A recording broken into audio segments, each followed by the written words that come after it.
Welcome. Welcome, welcome, welcome. All right. So yeah, how we'll do this is we're gonna go through the you'll have a choice of Reiki healing or tarot reading from Stacy. I highly recommend guys that you guys get a reading from her. She's amazing. And what she does. And she's a Reiki practitioner and spiritual healer, and also she does tarot really well. So she's really good at removing attachments, polishing the chakras. I think she has an ASMR voice, so she's really soothing just to talk to. Thank you. So you need to. I would definitely check her out, and she doesn't charge much for a session. I think it's like the price of a haircut. So if you need some energy removal or some cleansing or just some healing remotely, I would definitely highly hit her up. So yeah, you'll have a choice to get tarot. The tarot does definitely help. It does show you your outcome if you stayed on the same timeline. But like I said, we have the ability to change our timeline at will. So if we change how we're doing things after we hear certain things, then the events that you hear might not happen that way. So just know that. And when you do come up, just let me know your birthday, time you were born, and location that you were born in, so that way I can look up your alignments. Thank you. All right. Let's see here. First, we have up Michelle. Michelle. All right. Nice to meet you, Michelle. Can I have your birthday, time you were born, and location, please?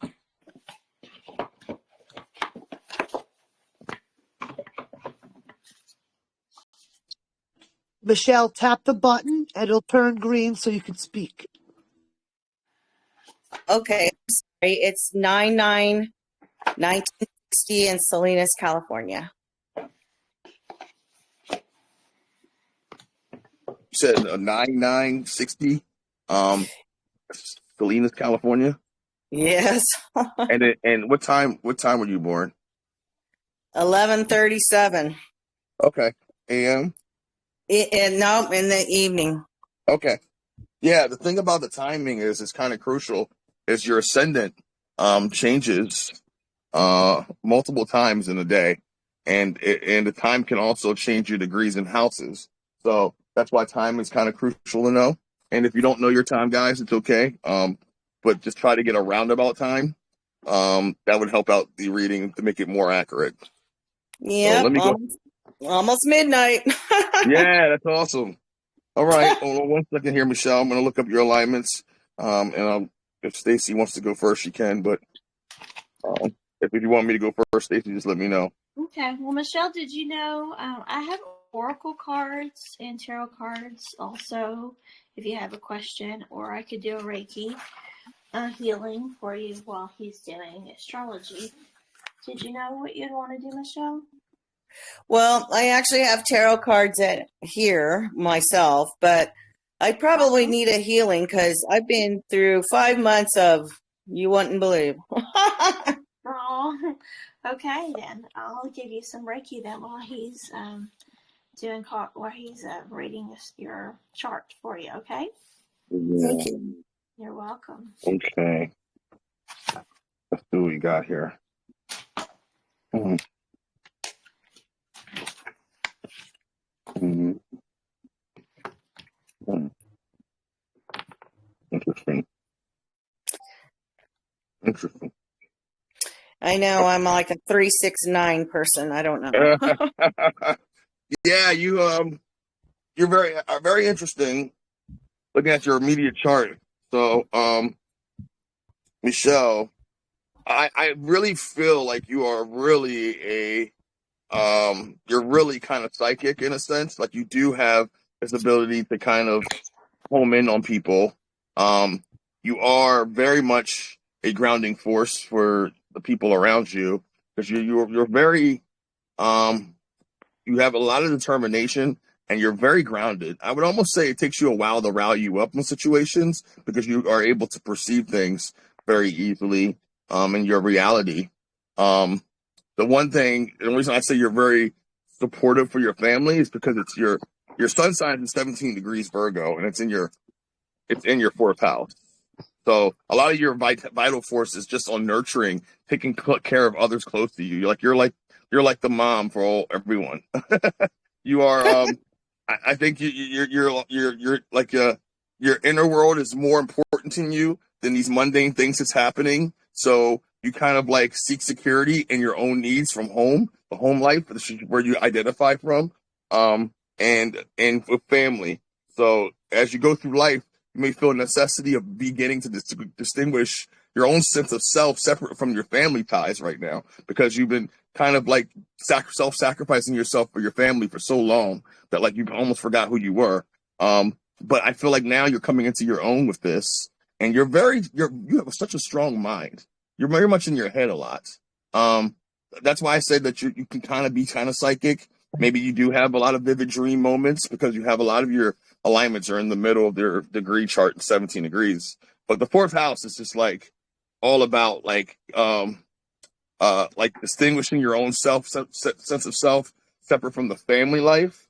And I feel like one or both of your parents kind of shaped who you are and made you this nurturer. Like you learned from them. And probably the parent that you were emotionally closest to is the one that taught you this. Maybe your mother or something like that, I feel. But like, well, guess what? Both of my parents are examples of what you don't want to be. Okay, that's interesting. Yep. So I am definitely not like them. Okay. Well, maybe that's from this experience. That's probably why you're such a nurturer in that sense. Granted, though, I think your task is kind of here to learn what type of family experiences truly nurture you and others. So in order for you to discard those that don't serve you well. So the fact that you had an experience with your family, your mom and dad like that at a younger age, you knew now not to serve that and to do that with your own family and to kind of stop that karmic tie right then and there. So that can make sense. That's true. Yes, yes, that's what I've done. Actually, You're right. I moved 3,000 miles across the country because my son is having my first grandson, but my first experience it wasn't good because they just somehow forgot to get a picture of grandma when they had professional photographer there. And my feelings are very hurt. And now I'm thinking about, in a year and a half, moving back to where I came from. Interesting. Yes, because I know I moved here and I thought, to be close to my family. And let me tell you what, I'm extremely disappointed in how everybody didn't care about what's going on with me. So you know what, I am going to continue with my own life here in about a year and a half when I can get rid of this place that I came here for. And I did it. It cost me a lot of money, and now I'm sorry I did. Yeah, I mean it's fine because you have to go through it to kind of figure that out. Yeah, I mean, your emotional side, your moon side is very solid. You have a moon in Taurus. So you have 2 earth signs in your first 3 alignments, which makes you very much of a manifester in the regard of your will and getting things done. So you will things into existence for yourself. Taurus moons are very deep. They're really security centered people. They're kind of centered into the material world with things. They possess powerful emotions, and sometimes it gets hard for them to share those emotions. But they're really charmed, good-natured, attractive people, and the material world can kind of be an importance for you to make you feel comfortable. So that adds to your home life. So like your home is probably the center of your peace to kind of keep you grounded. It is. It's the only place because I crochet and I sew and I'm an artist person. So this is the only place that I am peaceful. Okay. And it's in your 12th house too. So the 12th house is like, in 17 degrees, the 12th house is kind of like, sensitivity to subconscious realms. Like you enjoy the taboo, the mystery, the mysterious things. And you're so in tune with the subconscious realms that others can't perceive what you're seeing. So you kind of see things differently, than most people around you. And it's because you were in this time frame to be able to see this. You're kind of overly sensitive to other people's feelings and instinctual emotions, and at times this will make you want to keep secrets and not share what you're discovering because you're meant to go within to get these answers right now, and not kind of share things. So a lot of things that you see, you hold back from sharing because you don't want to be labeled as crazy, or it's a lot of introspect. It's a lot of getting answers from within to figure out what you're experiencing. Yes, I only have like 3 friends who actually understand that we are 1 foot in the matrix and 1 foot out. And the people that are in the matrix, we don't understand them at all. Yeah, exactly. And this makes you very sensitive sometimes, okay? And feel you might need a need to escape for brief periods of time to kind of woosah, to kind of get away from things, because your inner world becomes more vivid and reflects on your outer world now, because you're able to see these subconscious realms. You're able to see these I would say the spiritual realm, orbs and all types of different things and entities, and your consciousness is so expanded right now. Yeah, this will also make you very creative too. Thank you. Yes, I've seen things. Actually, I've seen purple orbs come down from the sky after my husband passed away, and then it was a week later that my dead cat jumped on my bed, and I knew it was him. Okay. Yeah, Yep. this will make you very self-sacrificing if you become overly emotional or involved with people. That's why you don't put yourself around people a lot, because you kind of like are a sponge with their emotions right now, being that you're in the 12th house. So, but this could make you be really of service to others that are not in tune and aware of themselves. And that's why I say you're like a grounding force for people that aren't in tune with themselves, because you are so in tune with yourself right now that you kind of need to take time alone and isolate yourself to recharge your emotional energy, because you're like a sponge right now, taking in all these energies. They drain me. Yes, a lot. You get drained a lot. They drain me. Yes, they drain me. Okay. And it fits right in with your rising, which is the mask, because you have this rising in Gemini that wants to communicate. It wants to be out there. It's curious. It wants to chat with people. Communication in the conscious mind. Because you want to experience 2 sides of things, and you tend to be very flighty and engaged in many different experiences to gain knowledge. Like, you always want to kind of learn something from your experiences. So nothing really escapes your attention. See, the thing is with your Virgo alignment, you're very detail oriented by nature. Okay. And then you have this rising in Gemini that's also very oriented with all the details. They're just very, you have great discernment. Okay. And logic, making things make sense. So that's, this is your part of yourself that gives you that wittiness, that sense of humor, makes you a great conversationalist and a good teacher, because you are able to kind of share your experiences, communicate your experiences with others. And because you have this Mercury, which is your communication planet, that's fixed in 26 degrees in your 5th house, like you make things make sense very easily, and you do have a lot of power in your voice. So when you speak, people do listen to you. I would say speak your truth more, because the way you speak and the manner you speak things does have its effect on people, especially people who don't know you. They just hear confidence within your voice, and that's because of that 5th house that you're sitting in right now. It's all about your inner expression and being creative. It's like the makings of a leader. You're proud of your ideas, and you're good at expressing them to others. And because you're so good at expressing what you feel, and you sound so genuine because you have this high alignment in your Mercury, people believe you right away. Like, I almost feel like you can come up on stage and talk, and you can command a room when you wanted to.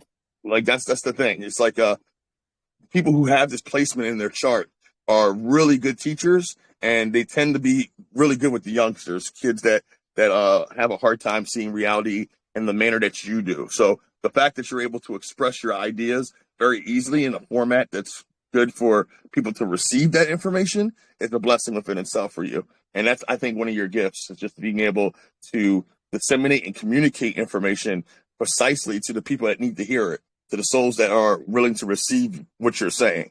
That's exactly what I felt like my mission was, because during 2020, I tried to tell everybody everything. I tried to save so many people from doing these things, and I that's what I did. That's my mission. I tell people what I know, and I try to help. Yes.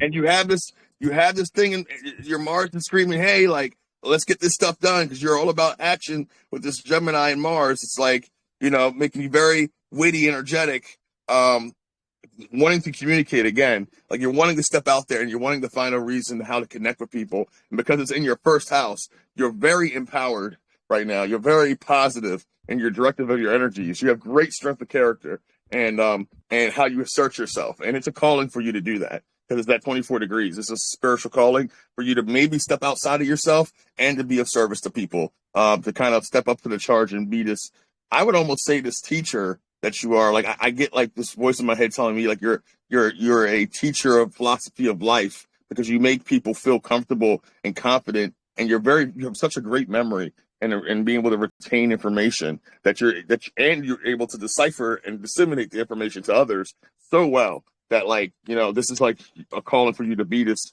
natural teacher to help people. Yeah, it's very interesting. Well, that is interesting because, wow, you just described me.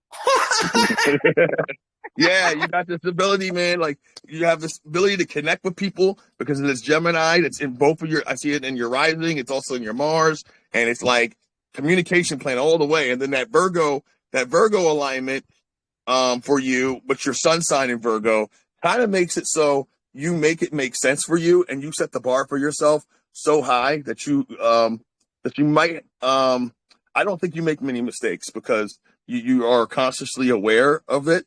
But like that's also, people also see that because of how you present yourself, and then how you speak and communicate is so on point that people can't, like, they have a hard time disagreeing with you. Well, So, I know, but I scare a lot of people too, especially men. So, oh, okay. oh, that I do that, but thank you. But yes, but yep, I realize now what you said. I made a big mistake moving here, but you know, I'm gonna fix it. Okay. I'll fix it. But thank you. I appreciate it. Yeah, thank you very much. I appreciate you. I hope everything works well with you, and I know you're on your path already. So keep doing what you're doing. You're meant to be Thank here, you. and yeah, you're welcome. You're very Yep, welcome. and I see so many things. It's unbelievable that people don't see this. It's like, really? You don't know what's going on? Because you're meant to be there. I feel like you're meant to be where you're at because you're probably one of the only people in your area that is helping the grid in that area, because there's certain souls that are here that can influence thousands of other people just with their presence. So with you being in that area, maybe it's a calling for you to be in that area to help kind of balance that area out. Well, I am here for a reason because I did, you know, like I said, I did some cards, and I swear it told me to be here, that I'm supposed to complete some kind of cycle. So I'm here, but I'll tell you what, I don't like it. I don't like it here. I know, but I'm hoping I can complete whatever mission this is, and then I'm getting out. Yeah, right. Right. Exactly. Yeah, I believe it, man. You are. I think you already are there doing the work that needs to be done. Your consciousness is so expanded, and you're very lucky because you have this Jupiter and Sagittarius, and Jupiter's ruling planet is Sagittarius. So things just seem to happen for you. God seems to show his way. The doors seem to open for you, and like you never get counted out on things. Okay. It's like, the knowledge that needs to find you, and you don't have to really go looking for it much, because of that. So, well, thank you. Well, hopefully I just do my mission and I'm done. But my new grandson is beautiful, so I'm not sorry about that, but just some other issues that I've had. Like, my girlfriend even said, oh my gosh, it seems like you've had a curse on you for 5 months, because anything that could go wrong has been going wrong. And I'm just like, wow. But you know what? I'm a tough cookie. So, you know, going to take a lot to bring me down. That's awesome. Well, thank you so much, Michelle. Well, thank you. And I appreciate your time, Deb, Brad. Yeah, and, you're welcome. Keep doing what you're doing, okay? Because you're on your path. I can feel it now. Like I know, like when you see somebody's chart and you hear their testimonies, you know somebody's on the right path. And just keep doing what you're doing, because the universe is going to open up doors for you. Okay, well, I hope so. I can't wait for it to open. Thank you. You're welcome. Bye-bye. Bye-bye. Okay. Next, we have Juliet, followed by Don, Jennifer, Ann, and Diane. Okay. Okay. Juliet. Hello. Hi, good evening to everyone. Hi. Hi. I was born on June 10th, 1970 Mm-hmm. at 9 a.m. in the morning in Mm-hmm. Port of Spain, Trinidad. Okay. All right. Before I mute, let me just say this. This year, which I thought would have been my year of abundance and prosperity, has turned out to be the most disastrous from January till now. I am at Mm-hmm. zero financially, and I don't know Mm-hmm. what's going on. So I'll listen to you, and let Okay. me say in advance, thank you, okay? Yeah, no problem. Thank you. Okay, hold on a second here. Let me look up your alignments here. See what's going on. And Juliet, did you know if you wanted to have a tarot card or Oh, Reiki or an That oracle card? I think a tarot card I'll would do help her. tarot, yeah. Yeah, I Thank you. think a tarot will Sorry help her. about that. Okay. She's looking to wonder why her maybe what's in her future for this because her finances have been Okay. um affected here. I'm almost there. Okay. Okay.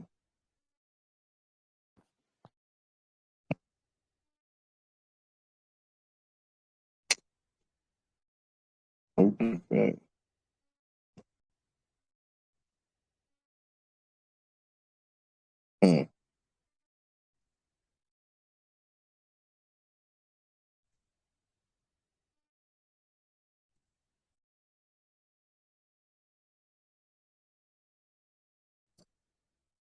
Hmm.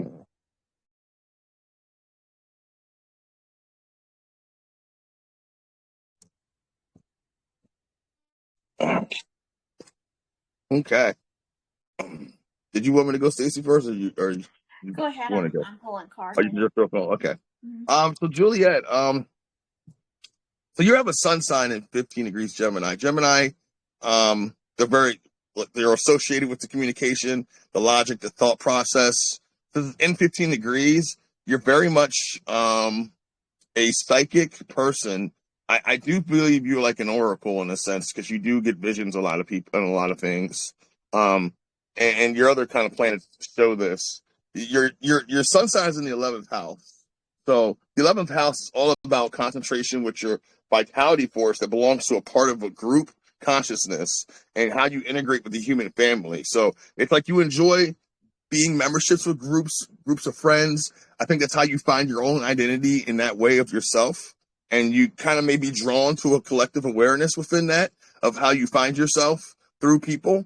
So like whatever groups you choose to participate in, you kind of easily align your ideas and sense of purpose with those of that collective. So you got to kind of be weary and aware of what groups that you are associating with because energetically that does influence you. But you learn about yourself through people. That's one thing that I see here. Like that's like straight up. You learn about yourself through people, and I think you're a good group leader.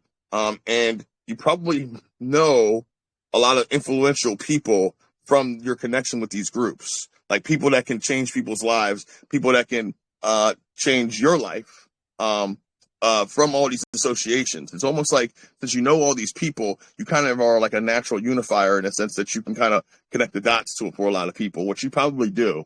Um, your intuitive awareness of the collective needs and wants and desires kind of has you like on this mission of of putting yourself in life of being able to kind of connect things. So surrounding yourself with many like-minded people that gives you a sense of security and meaning in your life right now. Being it's in your 11th house. Um, I think you might also lose your personal identity with this of who you are because you're around other people and you kind of absorb their identity because you're discovering who you are. So it's kind of difficult learning and navigating through this. And I think you benefit by identifying your unique attributes as an individual and become aware of how they fit in with a group dynamic in order to recognize um, your purpose, your true potential within a collective, like things that you need, identifying yourself, because part of the 11th house is losing identity of oneself, kind of going into to more group dynamics, the collective consciousness and discovering who we are from these connections we have with people. Now I would almost say you're very psychic, very in tuned with people because you got this water going on. So you got this mixture of air and water with this moon, Cancer moon. And Cancer moon people are very sensitive and caring. Okay, they're very protective. And I think you have this well-developed sense of psychic ability that you intuitively know how to chime into people, especially when they're in need. It's in your 12th house, so this can make you very sensitive, very moody on how you want it, because you're seeing you have emotional sensitivity to subconscious realms right now. You're seeing the mystery, you're seeing the taboo, you're seeing things that you can't explain to people, and you can't explain it yourself. So you have to kind of hold back on what you want to say because you don't. Sometimes you might not know how to say it, or the answers lie within yourself for you to be able to share it. And when you have it in your 12th house, you're very introspective. Okay, you don't want to go out and be around a lot of energies because you kind of pick up spiritual debris easily with people because you are a spiritual sponge at that point when it's in your 12th house. So being around a lot of people emotionally will make you kind of irritable, I would say. So at times you might feel a need to keep the secrets and not share your private feelings and emotions because of what you're experiencing. And that's okay. You gotta I think you're wanting to be of service right now, and of those who are not in tune with themselves. It's a want. That's what the 12th house kind of dictates. It's like, how can I apply myself without putting myself out there too much? So you kind of need to take time alone and isolate yourself, recharge those energies, because you do pick up energies very easily from people having this Cancer moon alignment. Like you're just I guess a spiritual sponge in that regard, because Cancer moons are already very, very psychic. So this makes you even more psychic now that you can kind of perceive things a little easier in your life. Now, having this high rising in Cancer, okay, at 29 degrees, super, super psychic.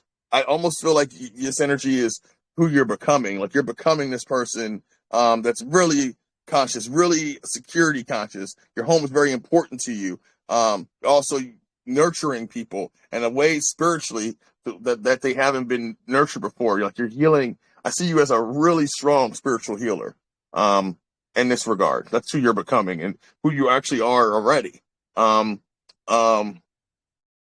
You're like you kind of reflect the moods of those around you even more so with your rising. So that's why it's kind of like you have to kind of take a step back, because you are aware of that you do reflect their moods and you do kind of take on their energies a lot. So you kind of have to take a step back. But when you do apply yourself, you can be in the dimensions of a great healer here, a great spiritual healer in that way.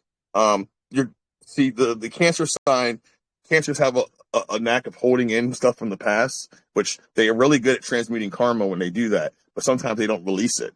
And they can turn into certain things. But for you, since this is a high spiritual alignment, you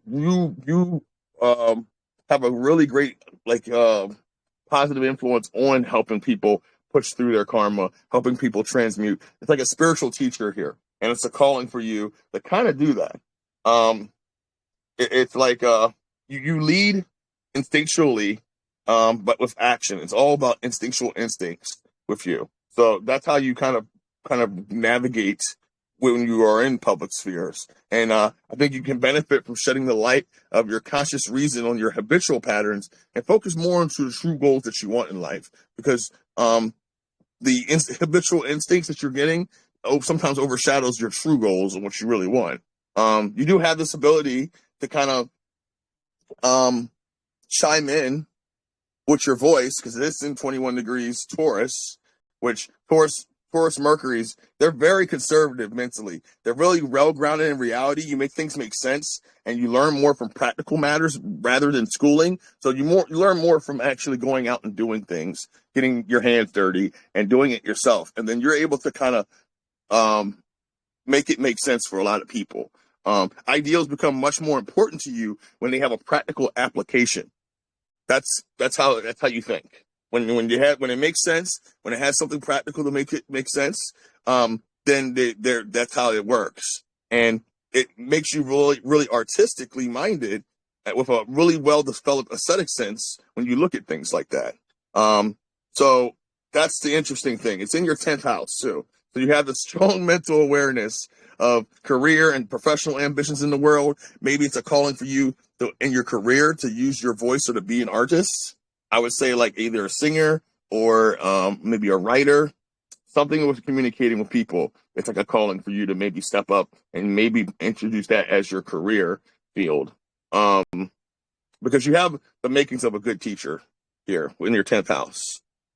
You're likely to learn quickly from being hands-on training and practical knowledge, and then you're able to disseminate that knowledge very easily because of the 21-degree alignment. It's very spiritual. People, it goes beyond the vibrations that people are hearing. It reaches them in a soul level, a spiritual level, where they learn things from you. So, and because it's in your 10th house, intellectual attainment is very serious for you. Okay.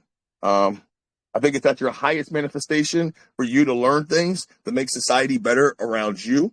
And that's where, this is why I say it's like a calling for you, maybe to step in that arena, to use your voice in some capacity, whether it be through the arts, or whether it be through education, to help bring others' awareness to the level that you're at.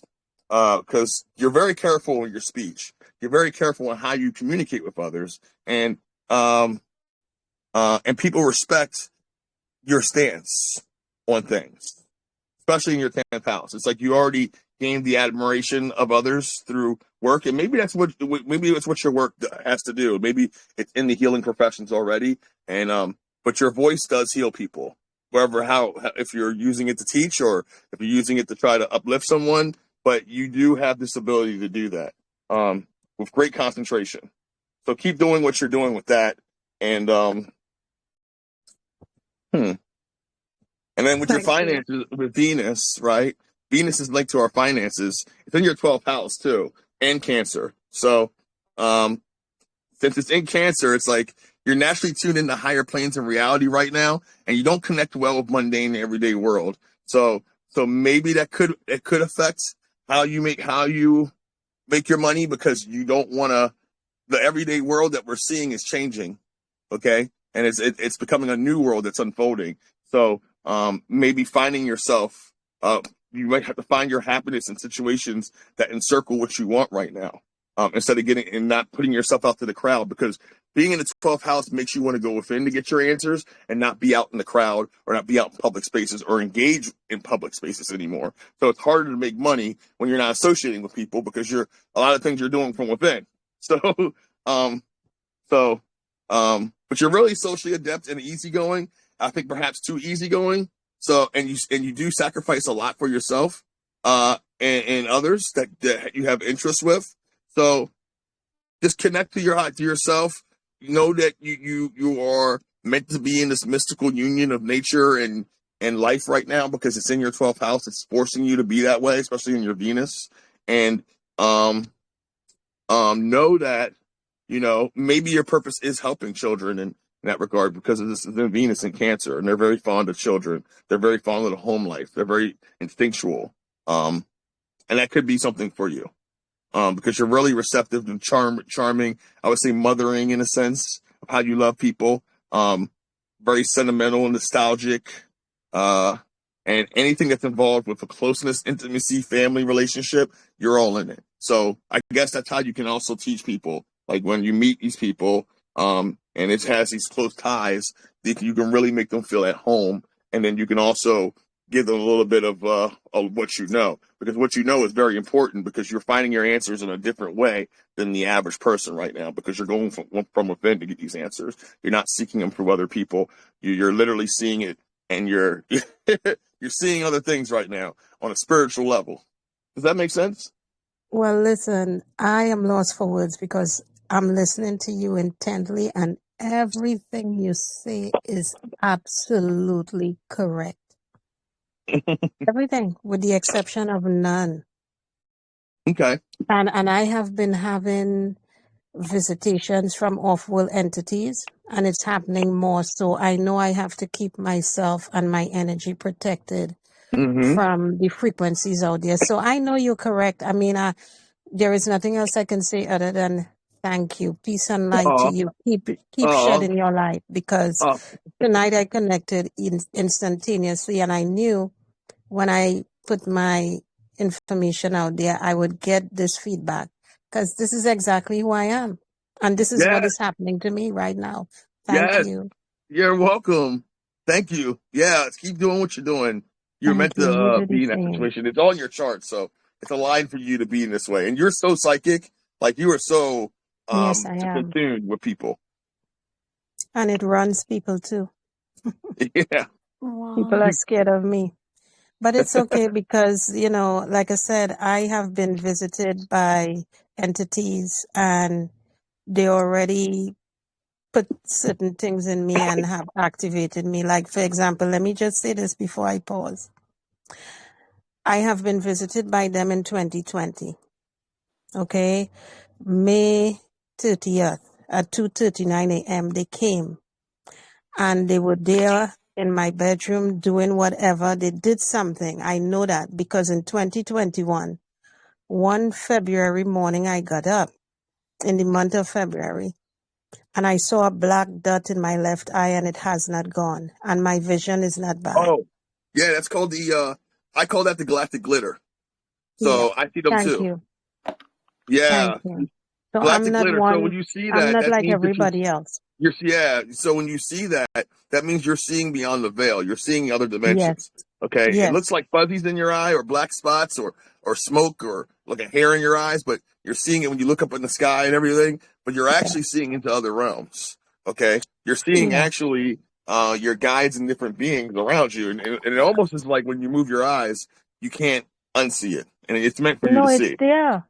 And I thought Mm-hmm. something was wrong with my vision. I asked someone to look into my left eye cornea and see if they see in a hole or anything. They said, no, your eyes are clear. And I can see my vision is good. It's just that this dot that I got up one morning is there, and we in That's your guide 2024, talking to and you. it's still there. Yeah. And I That's do them. astral travel more now than ever before. Yeah, I see that dot all the time. Just before I came in the house, I was outside meditating, and I was seeing them, and there there's dots in my eyes, and they usually are whenever they manifest into the reality right in front of us. That's usually them telling you that they're right there. But that's not a trick of play of the eyes. That's you tapping Yeah. into the frequencies of the planet, and now you're seeing beyond the veil of the reality. You're actually seeing the entities, the beings that's assisting you, and they're always around you. Okay, so that's why Yeah, you're I always going to do. see these Yeah. spots and Orbeez and stuff. And I Yeah. call it galactic glitter because sometimes if you look long enough, it looks like these neon glow bugs are flying all Yes. over the place. Yes. Yes, thank you. Let me give somebody else a chance, okay? Thank you so much. This was meant to be, and I appreciate everything. Thank you. Oh, you're welcome. Thank you, Juliet. Now, Juliet, I pulled some cards for you too. Oh, thank you. You're welcome. Now, you didn't ask for a oracle card, but I was getting to give you this one. And it's an octopus, and it says practice shape shifting by altering your physical appearance and mannerisms.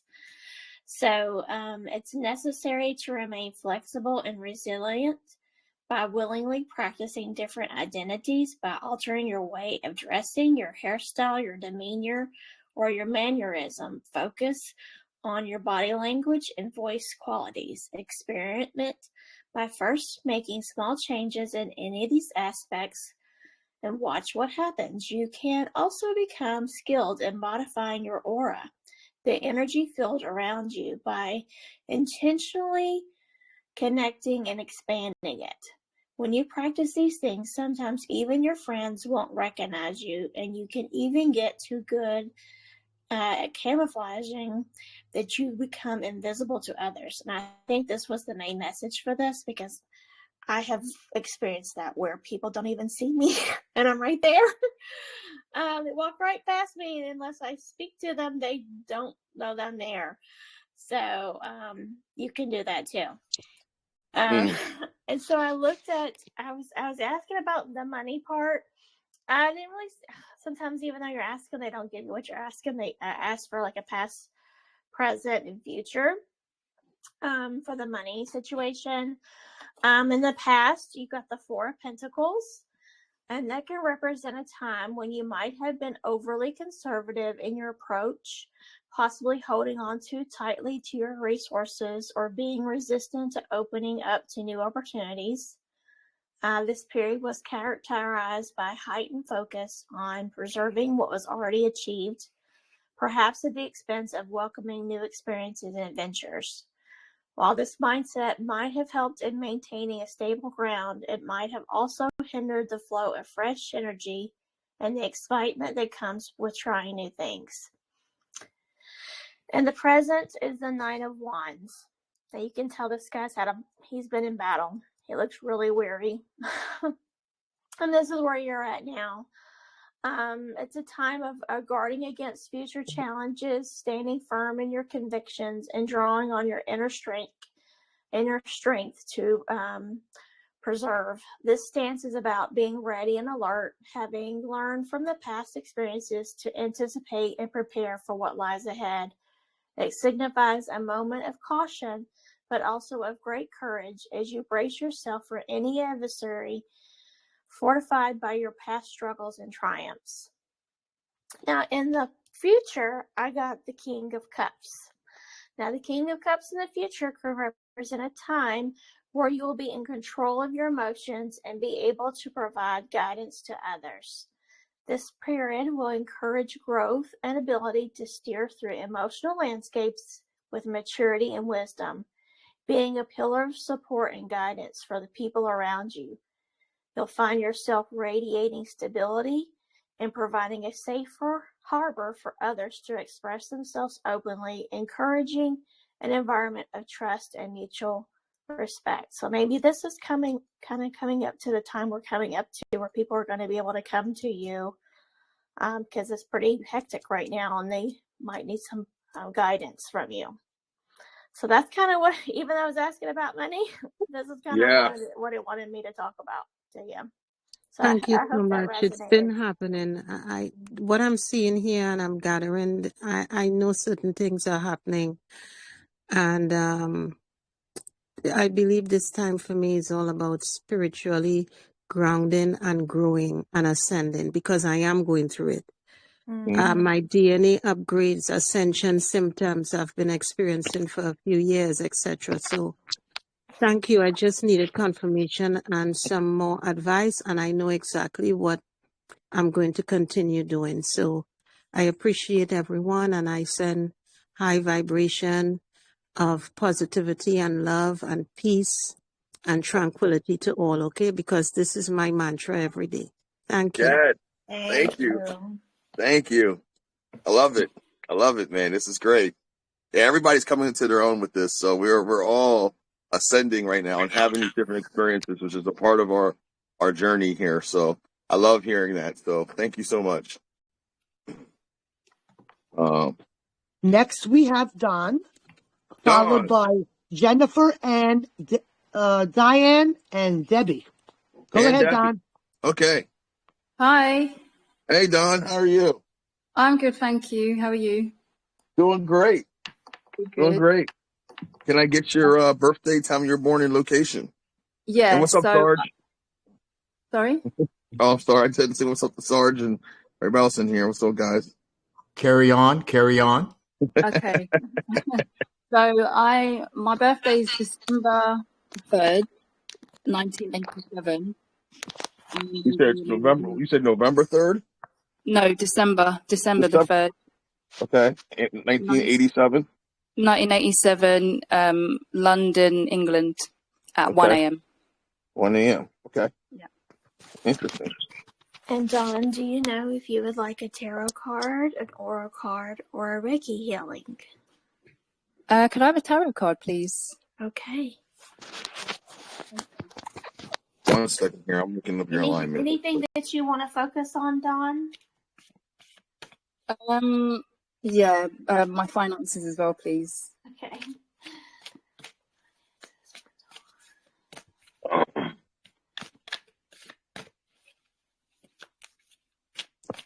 Let's see here. All right. Okay. 1 second.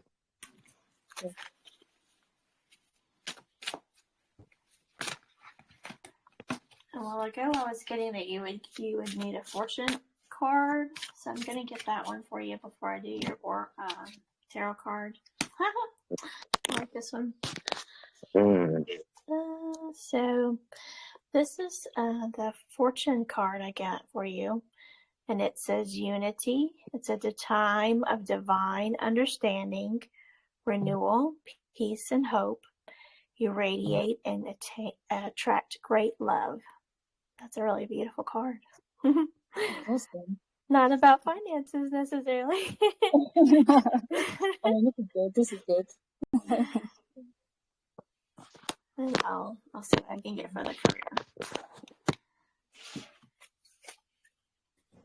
career. Okay. So yeah, Dawn. Yeah, you have the Sagittarius sun at 10 degrees. Sagittarius is ruling planet's Jupiter, and they're very optimistic, positive thinking people. Okay, like we tend to have high optimism, high ideals.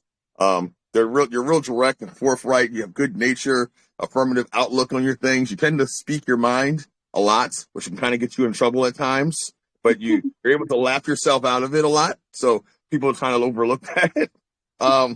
I think Sagittarius have a strong moral nature with them, and they like to have fun and at the expense of even their own self. But you gravitate towards just being out, being in sports, adventure, the mystery, and it's in your third house. So you're very concentrated on developing your intellect and communicating your ideas with others right now. Like you're so observant with your reality. Your discernment is off the chain. Like you can pretty much I would almost think you can pretty much read people off of their emotions and intuitively know if a person's being honest or not, even through the phone. And because it's in your third house, you're constantly curious and you have to learn. You want to learn new things and exchange your ideas with people. Those that can stimulate you. That's the important thing about the third house. It has to be something where you can exchange ideas mentally with people, and that they can also give you the feedback mentally.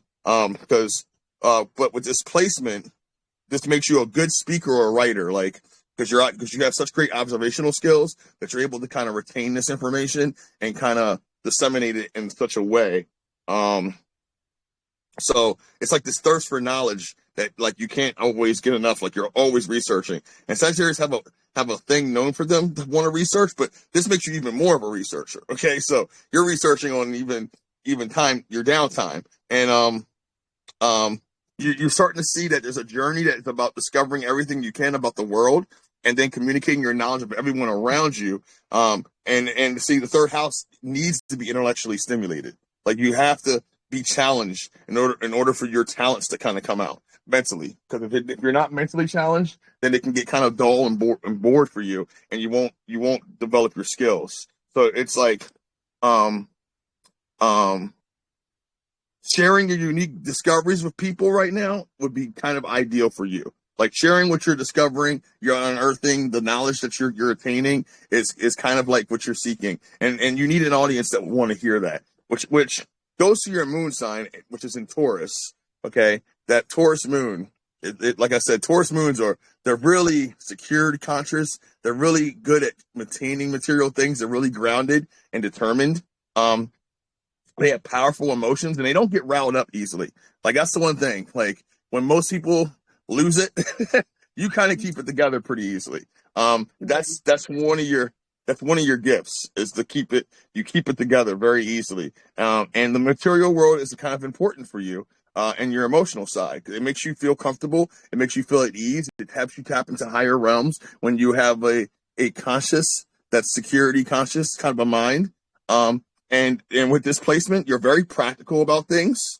And when you're right, you can be very stubborn about things. But it's not you're stubborn. It's just that you're right, and you're dealing with a lot of people who don't understand what you're seeing. So they tend to perceive it as stubbornness, but I don't really call it stubbornness. I just think that it's more of a personal thing.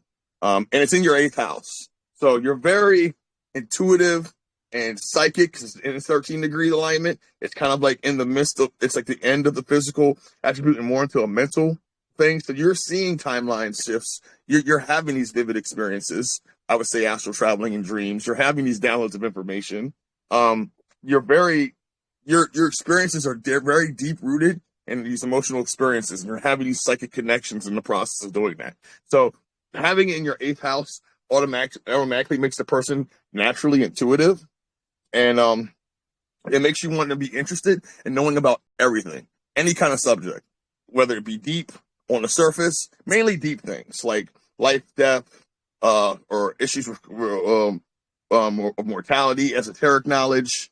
You might have very vivid psychic astral experiences in a state of consciousness, being in the 8th house a lot. That's why I said you probably have vivid dreams a lot with this placement, or have these visions where you're awake seeing things, because do you know what? Sorry to cut you. I literally do, because my grandma passed away 9 years ago, and I tend to see her in my dreams quite often. But I'm in the Caribbean right now. And since I've been here, I've seen her in broad daylight twice. Interesting. Yeah, I believe you, because my moon's in the 8th house too. So, and I've had some crazy astral experiences in the daytime. It doesn't matter, daytime, nighttime, whenever it's in the 8th house, especially in our moon, we're definitely prone to being in these higher realms and seeing things and these vivid experiences. That's almost like we're dreaming, but we're wide awake. So it's very interesting that you say that. I feel like you have this strong urge to protect those you love, and you're also likely to be a devoted partner or marriage or parent. So I think you benefit from learning how to be more emotionally detached, so that you can use your internal awareness in the world and help better your surroundings around you. But other than that, though, you kind of already are. I mean, you have this rising in Virgo. It's very, very grounded. Like, you're very grounded Sagittarius. You're different from all the other Sagittariuses, because Sagittariuses are known for being very high drive, high optimism ideal. You're more of a grounded person, and you have this Virgo rising in 27 degrees. So you're very conscious. You're very concerned with the details. I believe you're very orderly and neat, almost OCD level, to where everything has to be kind of clean and organized in a certain way for you, for it to kind of make sense. But this placement makes you a really good conversationalist, because Virgo is also ruled by Mercury and the asteroids, the energy from there. So with this placement, you have this wide-ranging knowledge and interest in everything. They also, Virgo risings, love to be of service to people. They love to help people, and to kind of engage in that. And that's maybe what's a calling for you to do. Is to be of service in some way, whether it be communicating your ideas or helping people find themselves. Because it's very much, the Virgo kind of connects to the gathering of the fruits of the material world. That's kind of like, and Virgo symbolizes the harvest, right? So Virgo people tend to basically gather all the information they have to disseminate to the public, to help, to be of service. A lot of Virgos are humanitarians, because they love to help people. But they like to gather information first before they disseminate the information. And it's kind of like how I see it for you. So I think perhaps sometimes you can be over analytical and too much on the details, because but since that you have this high spiritual alignment, it's like source talks to you a lot, and you know the time when to kind of not be a perfectionist. But don't set the bar for yourself too high. You knock it out the park each time, and when you do things, and don't be critical of other people because they're not meeting your standard. But you kind of are aware of that. I think 27 degrees, a lot of the lessons that we have when we have 20 plus degree alignments, we've learned earlier in our life. So we're able to disseminate it easier. And this is just a part of who you are. Now your Mercury's super high, 29 degrees. Your power is in your voice. You are in tune. You either are a singer, writer, or just a good public speaker. When you do speak, people do listen to you. Because that Mercury and Scorpio, they're sharp tongued, man. They're very mentally observant. I make music on the side. So Either a singer, writer, or that's like this is a calling for you to do. Yeah, right. Yeah. Because of the Mercury is the communication planet. So if you have a high alignment like that, most people have the ability to move men and women through their voice or vibrations, through frequency, through speaking, writing. And you have that ability. Like it's 100% you have that. You have really strong willpower and you have the passion for discovering things beneath the surface. So you might not express your ideas immediately because you rather will wait until it's the right time. But synchronistically, the right time for you is you're always on the right time when you share your ideas. And that's where the magic happens because people are receptive when you do speak. So it's kind of like they're hearing a message straight from source when you speak because you usually speak at the right time. I think you make good judgments on people and you have great discernment skills. So that's a part of it. And being it's in your third house, you're mentally aware of intellectual matters. Like you're really keen, you're really observant, you have an expressive mind, you like variety in your life, and you have this capacity to take up so many new skill sets that you're constantly probably engaging in a lot of educational activity, just learning things from all different angles. I see. You're constantly perceiving the world around you, and everything in your awareness that you touch, you kind of get intellectual attainment from. So it's kind of like you don't have to try much to learn, but you don't have to go out your way to find the information. The information kind of finds you, and you kind of find your path. So when one door kind of closes for you, the universe opens another door, and you learn something from there. And this can kind of make you a little bit high strung and nervous a lot, but you are awesome writer. Like you write your own music probably. I do.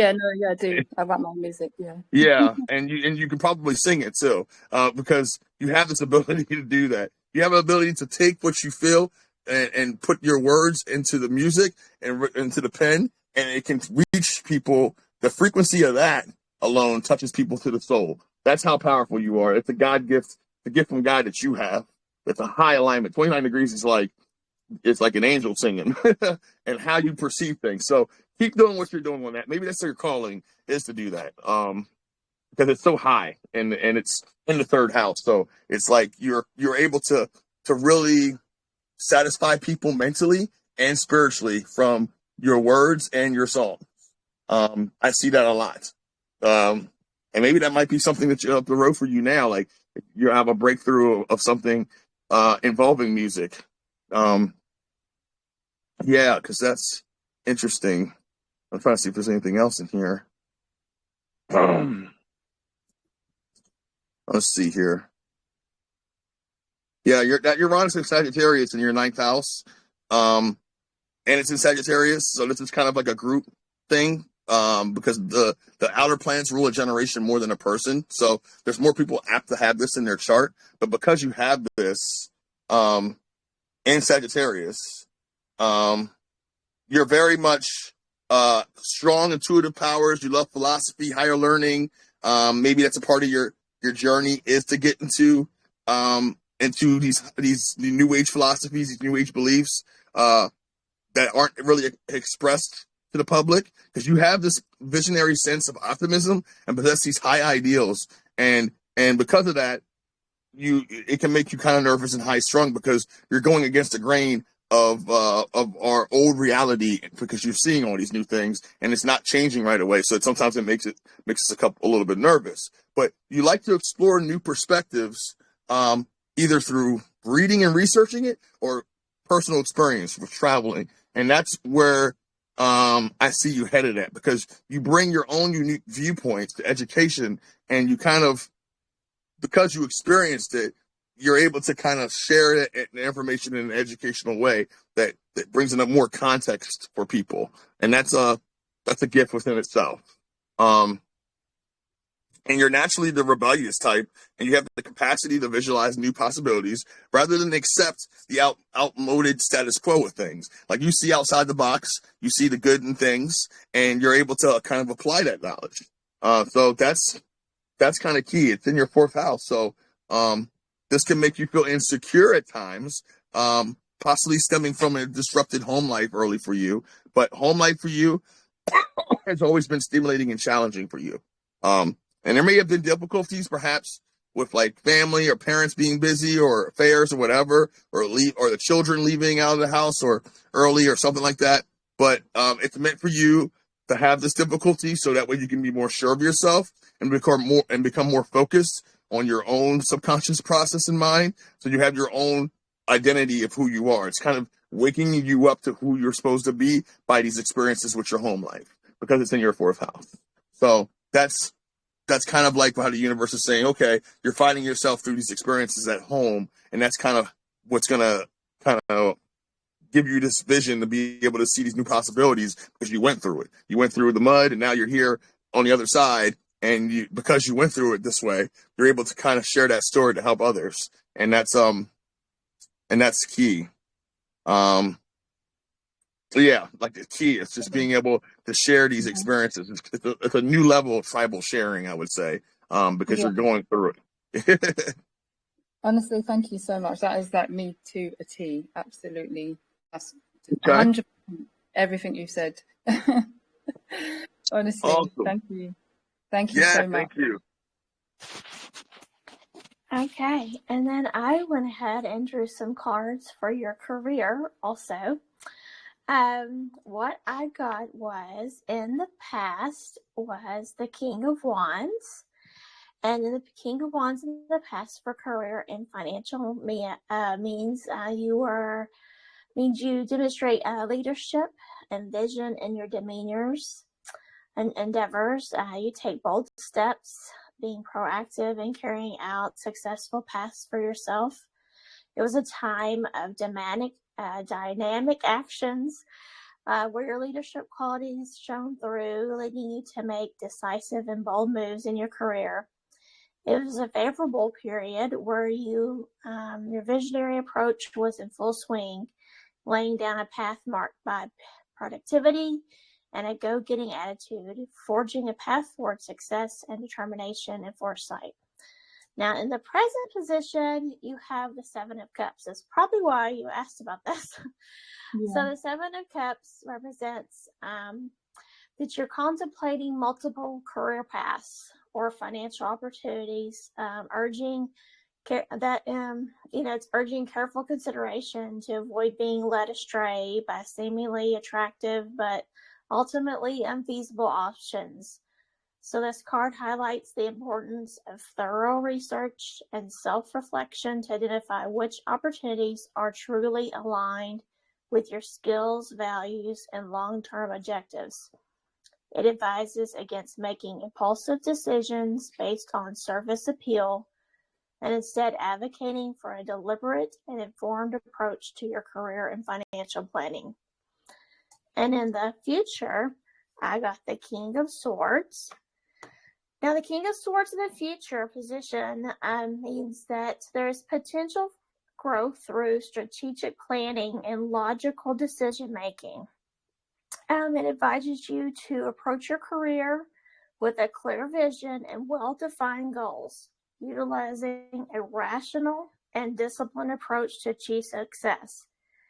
And be ready to seize opportunities with a strategic mindset, navigating a career path with foresight and a determined spirit.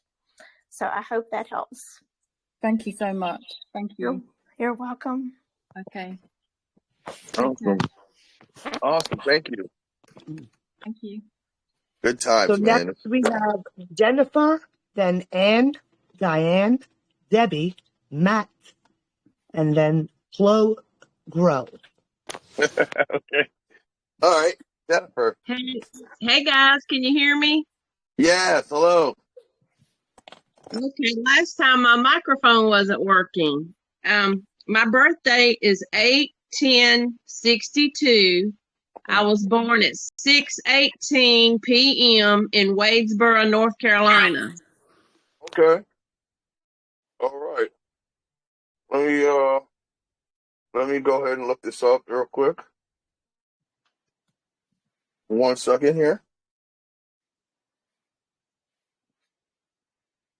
Now, Jennifer, did you know if you wanted to do a tarot card or an oral card or a Reiki healing? I think I would like a Reiki healing, please. Okay. I'll do that for you while he's getting that ready for you and doing your reading.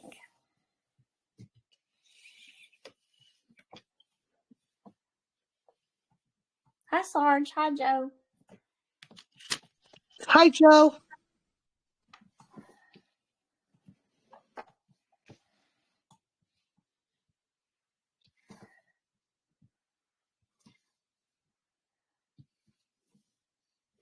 Okay, 1 second here. I'm almost done. Okay. Everybody's had really good readings. Do you say Waynesboro? It's a Waynesboro spell, W-A-Y-N? No, Wadesboro. I It's kind see of it. not far Yeah, I from see it here. Charlotte. Yeah, I see that. Okay. Interesting. All right, now I see it.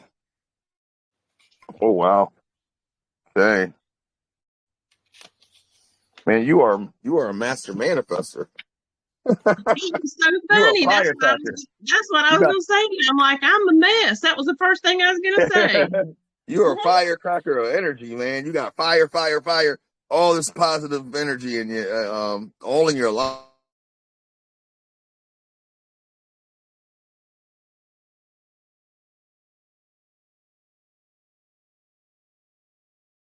Are y'all there? I can't hear nothing. Sorry, my mic went off here and there. Okay, where are we at here? So Leo's it's in your it's in your 12th house, 17 degrees. So you're very assertive, dramatic. I would almost say like a leader in a sense. You're very psychically in tune with things, and more so than not, because Leo people, they're very proud. They have great integrity. They're all natural leaders. Okay, a lot of them have a tendency to have temper issues or I would say almost egotistical behavior, but it's not necessarily that. It's just they find a unique way to love themselves, and because of that, it expresses themselves and separating yourself from other people. It's in your 12th house. So you're finding your answers intuitively inside right now because you're intuitively aware that you are within this source of creation, and like you're finding yourself from going within to get your answers. So sometimes when people have this placement, they tend to not want to share ideas as easily because one, they're not really sure of the answers themselves, but two, it's like since you're around a lot of people who aren't awake like you are, it's hard to share ideas. So I think sometimes going from within helps you find yourself, your higher self, your cosmic self, and that's where I think you're getting all your answers in, and you're very, very much in tune to seeing how the reality is around you. It's making you very much very spiritual in that regard. It can also make you feel alienated from a lot of things because you're seeing a lot of things at such an elite spiritual level that it's kind of hard for you to kind of want to be involved in a lot of things with a lot of group activity and people. Now you're setting, due to your lack of personal boundaries, you're quite sensitive to the collective unconscious as like an interior realm of perception. So because you perceive all these different realms as you are, it can make you very artistically, poetically, and musically inclined because they're naturally creative because you're seeing all these different things, and you're able to kind of you have to kind of withdraw from reality a lot because you do pick up a lot of psychic debris around you that has to be cleansed, especially when you go outside into some of the outside world. So you got to sometimes recharge, woosah, do cleansings, clearings a lot for you. And I think it benefits you to go on like retreats or little mini vacations to kind of create positive boundaries for yourself and see how far you can kind of push yourself on these boundaries of what you're seeing. And it brings you more awareness and clarity in your perceptions that can help stimulate others around you when you're rejuvenated. So you got to take time for yourself a lot right now, which is kind of key because you do push yourself a lot with all this energy. You have so much energy. Your moon's in Sagittarius at 8 degrees, another fire sign. And Sagittarius moons, they're very uninhibited, freedom loving. They can kind of be they kind of are known to being scatterbrained a little bit because they have these high ideals and they always want to do, like you're very idealistic. That's the best side of you see the best side in everybody. And because you see the good in everybody, you kind of are very popular in that sense because everybody loves your energy type of deal. But at the same time, and I don't mean to say scatterbrain, but what I mean is like they tend to have be impatient and they tend to react to situations with action rather than reflection. And with that, they kind of can be unrealistic in their approach to situations. So they kind of want to divulge into all these activities. They kind of want to start this. They want to do a little bit of this. They want to do a little bit of this. But they can never really finish what they want to start because they always are starting new projects and they can never finish it. So it's like in one day, you might say, I might want to do 10 different things, but realistically, you might not be able to do maybe a couple of those things. And it's in your 4th house. So, and it's in 8 degrees. So you're very much of a physical healer in the sense that, like your presence alone kind of raises the frequency for people. Like this, when you're in a good mood, man, like everybody around you is in a good mood, and that's how it is. And since it's in this 4th house, it's like the home life and who you care for is very important to you, especially in close environments for you, because you're naturally connected to the home life right now, and you kind of need that feeling for your environment to make you feel safe and secure at home for you to be safe and secure. Because if your home life isn't secure for you, then your life becomes chaotic. So like that home life, that retreat base that you can come to at home where you can kind of relax, it's kind of have to be top notch for you. Friends and family to you are very close to you right now. So I feel like you probably help out a lot of family members that are in need. And you're doing that now. And like, you're like this natural nurturer in that sense. So, and you tend to select people around you who feel like family in some way or another. So if it's not direct family, it's like close friends or longtime friends or people that like you have a family connection with that you place around you a lot. That's okay. This can make you want to withdraw sometimes into your own way because, you want to kind of make a secure circle of friends because you're starting to perceive a lot of the things that you were engaging with. Now you're trying to secure your home base and your home circle of friends, the only people that you really associate with. So you do have to kind of go within yourself to keep yourself emotionally satisfied with that. And it's this deep connection of finding your home base. Like my guys keep saying, like permanent home base, like something that you need to find. Like, and maybe you're in the search of finding a house. But I feel like you found it, and like maybe that's what you feel the need of finding a new home, or maybe that's something, I don't know why I keep getting this popping up in my mind saying that you're looking for a house or something more stable, but maybe that's the case. But try to release these energies. Don't hold on to them, okay? Because the 4th house wants to kind of hold on to nostalgia, hold on to these things that don't serve us from the past, and I think once you do, you'll be able to have more creative outlooks for you, which you can then speak what's on your mind and release these deep emotions that you have. But since you have all this energy, man, I feel like it burns up anyway. Like you don't hold on to nothing real long because you're always on the move. You're always doing something. Like you're very active with this Leo ascendant. So you're very much a leader. If people were to guess your birthday, they're going to say you're a Leo because you perceive yourself as that. Because Leo risings are very dramatic. They're very extroverted. They're very assertive. Their ruling planet is the sun. So they have great energy, courage, honesty. Like they're just natural leaders. You just like when you just stand out from the crowd, you know?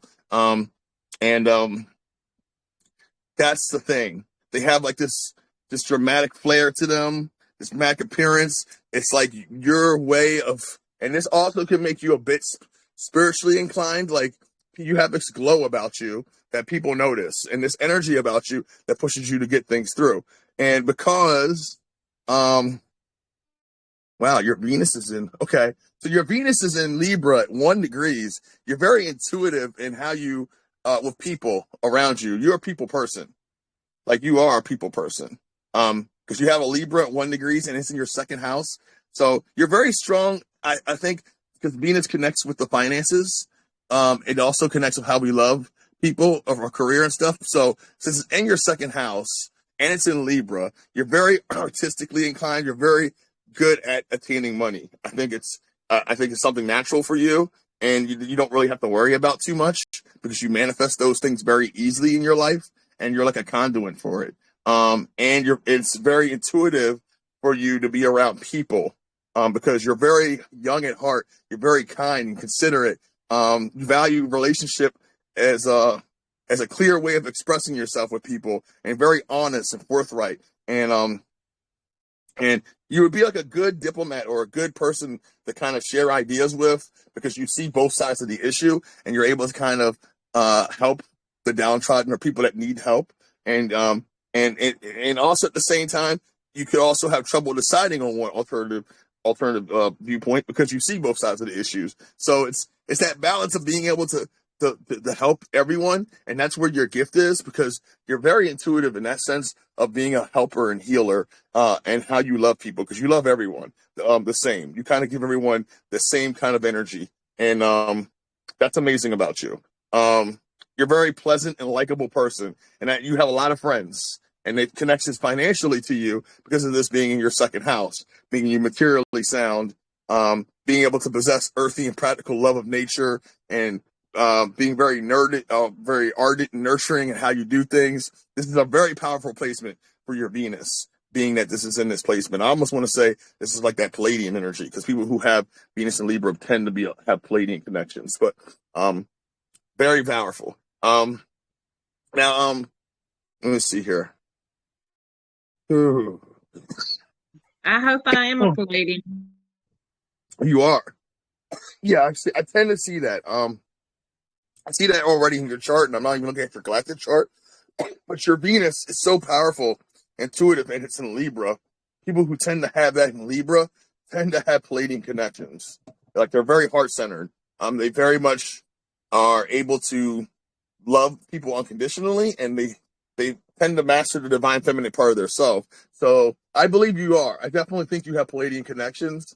Just seeing this, and maybe that's my guides telling me this, but like, it's in your chart too. So having that very intuitive touch of being able to connect to nature and people's emotions, their heart center specifically, is something of a skill set, and you're very skilled at doing that. So keep doing that, because it is helping people, and you're meant to be down here, to be in this placement of where you are, because you have a Pluto in Virgo, which kind of tells me already that you already are hyper aware of your body. You already are hyper aware of how you do things. You probably don't use traditional medicines, and you probably are using homeopathic medicines and crystals, and your whole generation's doing that. So the fact that it's in Virgo tells me that you are doing these things already, and that kind of lets me know you're on your life path, and that you're aligning yourself to your higher purpose, because Pluto is all about social reform, rebellion, like where we're supposed to insert ourselves in society. And when you have it, people, the Virgos and Plutos are the ones leading humanity right now, making a duty with responsibility towards work and duty, and also towards health and nutrition, which is going to gain wide acceptance and practice with the collective. So that's very important. The fact that you guys are doing this, because everybody else is going to start doing it because you guys are. So keep doing what you're doing. keep being this energy center that you are. Good. That was so good. And I am a nurse, and I did look after both of my parents that died, and they left the house to me and my brother, and he puts me through hell and wants me to sell it, and I'm always trying to figure out where I should move to. So, Yeah. And I do always look at both sides. I've been doing that a long time, of situations, and some of the patients in the nursing home when I worked there are saying, well, you're the only one that treats us like humans. And I'm like, what? Yes. Yeah, I can see that. You're very much, yeah, you are. You are very much connected to that regard. And maybe that's the universe telling you that, man, you're supposed to be in this situation, so that way you can experience this and you can bring another perspective to it. Because the fact that you are this nurturer with all this energy, and you have this ability to connect to people like you do, that will definitely put you into the healing professions. You are a healer, definitely. You are a healer, all around healer. I would say almost an all around healer, because you have a little bit of both. spiritual, mental, and and physical. So you're an all around healer. And when people have those degree alignments to be a healer like that, they can generally work. They work a lot in the healing professions, but they generally can apply themselves in anything to do with people, to be a service. And I think that's what calling for you. Just to go around and keep shining your light in the way you do, and to keep applying yourself the way you do things, because you manifest things in your life so easily. You don't have to put that much effort, but you have an abundance of energy that you have to kind of work off. And sometimes doing things or making sure that you're doing something throughout the day can kind of keep your mind sane. So keep doing what you're doing. The universe has you on your path. Keep shining the light the way you are, and just know that you're protected and know that you're on your path, because, man, you have a very powerful alignment for yourself. Thank you so much, Brad. I appreciate it. Oh, you're welcome. Yeah, and I finished sending you some Reiki, so make sure you get you some water, and hopefully you felt that going through. And I went ahead and pulled you an oracle card too. And I got the Sun, which is one of the best cards in the deck. It says, open your heart to the enormous growth ahead. The Sun card brings great joy to your life, and you can expect to be happier, more fun-loving, and self-confident. The Sun basically shines on your life, and personal growth speeds up immensely. This card also enhances creative thinking, and you'll be able to open up your feelings and communicate better than in the past. The time is right for taking holidays too, so go and book that cruise, overseas trip, or romantic getaway. So that's pretty exciting. Thank you, Stacy. Well, I enjoyed this, everybody, and thank you so much. You're welcome. Thank you. Next, we have Anne. Okay. And who is after Anne, you said? Yeah. And you could hit your button to speak. Who's after Anne, you said? Kathy? Anne, Michelle, Matt, and Chloe Glow. Okay.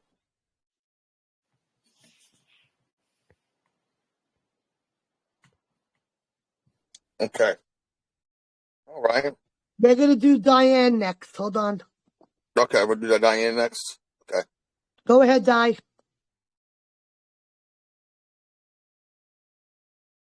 Hi, Diane. Just hit that blue button to speak, and it'll turn green. Oh, there we go. Okay. Sorry about that. But you know what? I just popped on, and what you guys are doing, I just want to thank you already. And yeah, so I was born February 24th, 1966 in Newcastle, England, at 5 a.m. Okay. And I'd love to get a Reiki healing. Okay. And you said the 24th Yes. of February? Okay. Yes. Okay, 1 second. I'm looking for it. Okay. I will work on that while Brad is doing your reading for you. And I was also getting that you would like an animal card, so I'm going to pull an animal card for you. Let's see what animal card I want to say. Diane. Let's see.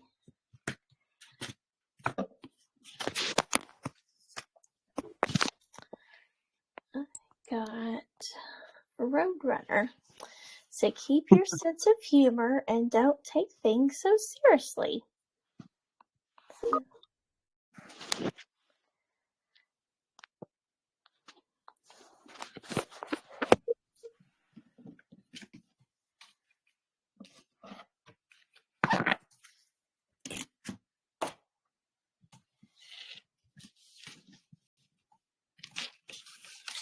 Is there another city other than Newcastle that's closer? Oh, I see it. Never mind. I do see it. I see it here. Is it Newcastle, like down area, or is it Emlyn, Newcastle. It's Newcastle, United Kingdom, like England. Yeah. Okay. There's like 5 different Just below, Newcastles. yeah, it's just below Scotland. Okay. Let me see here. Yeah, it's just not too far away from Glasgow. Okay. I'm gonna put down here. We'll just go this way. Okay. Okay. I hope I got the right one here. There's about 5 different ones here, but okay. So Pisces, 5 degrees. You're very intuitive. I almost want to say, almost an empath in a sense. So, and it's in your sun sign, so you're very sensitive to energies around you. Pisces is a water sign, so they're very concerned with subtle emotions in the secret and mystical depths of reality. And you're entirely at home in this world. Like the spiritual world, the mystical world is a part of who you are. And being an empath that you are, you can't necessarily place yourself out into the world because you kind of absorb energies from people very easily. Yeah,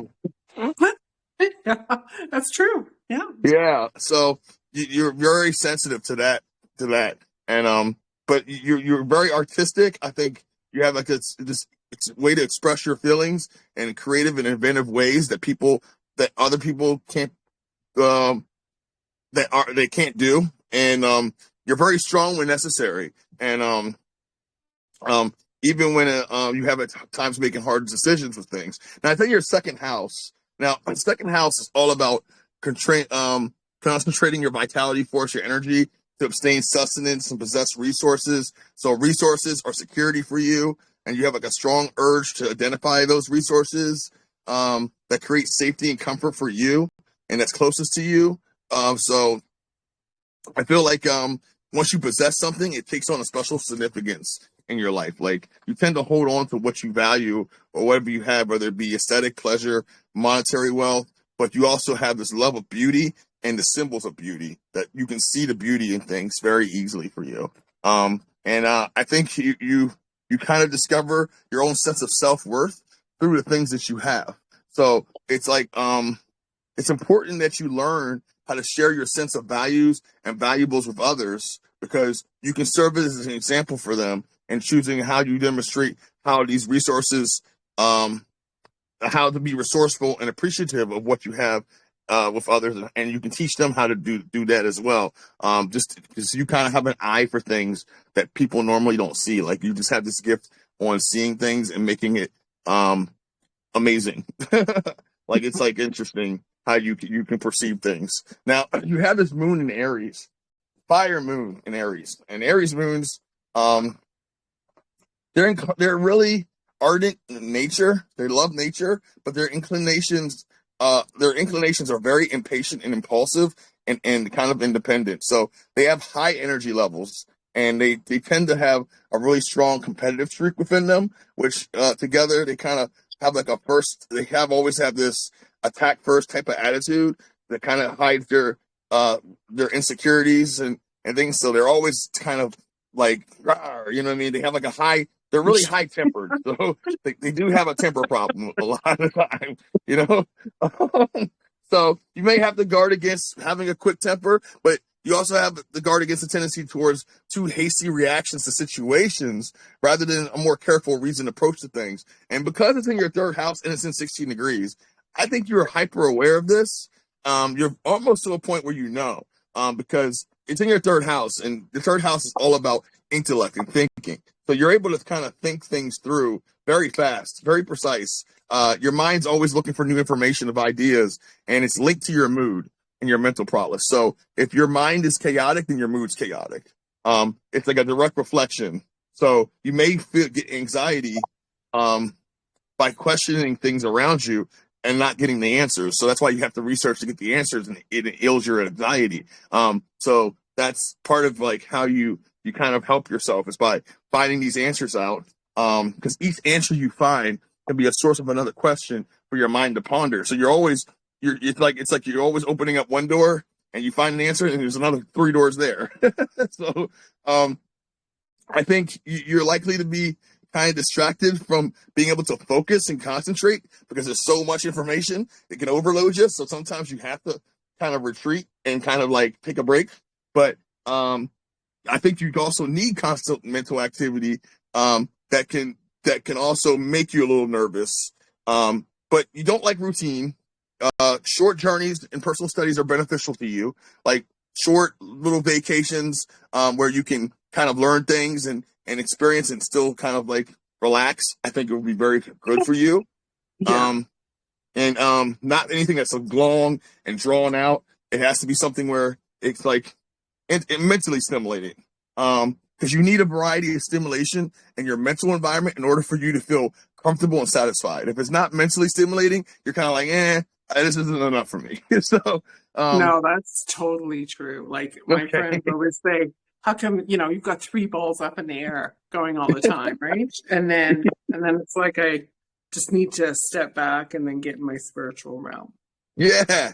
Yeah, and you can easily do that. I see this in here. I mean, you're very much an empath, and you have sometimes this ability to kind of tap in, and I would say you're more of a physical healer and an empath, because your presence alone kind of helps people just with you being able to see things, because you're very much a hard worker, very ambitious with this ascendant in Capricorn. Like, you're very impractical. You have excellent sense of social responsibility. So like you're a hard worker. You set your goals on things and you achieve them, and you have this drive to do it. And you're very conscious on social mores and almost to a point of over concern. Like, you want to help people around you, and you're very conscious of what's happening in your community and your family, your household. So you're always trying to better everyone and to help. And you're very persistent at achieving your goals to the point where you'll almost wear yourself out physically,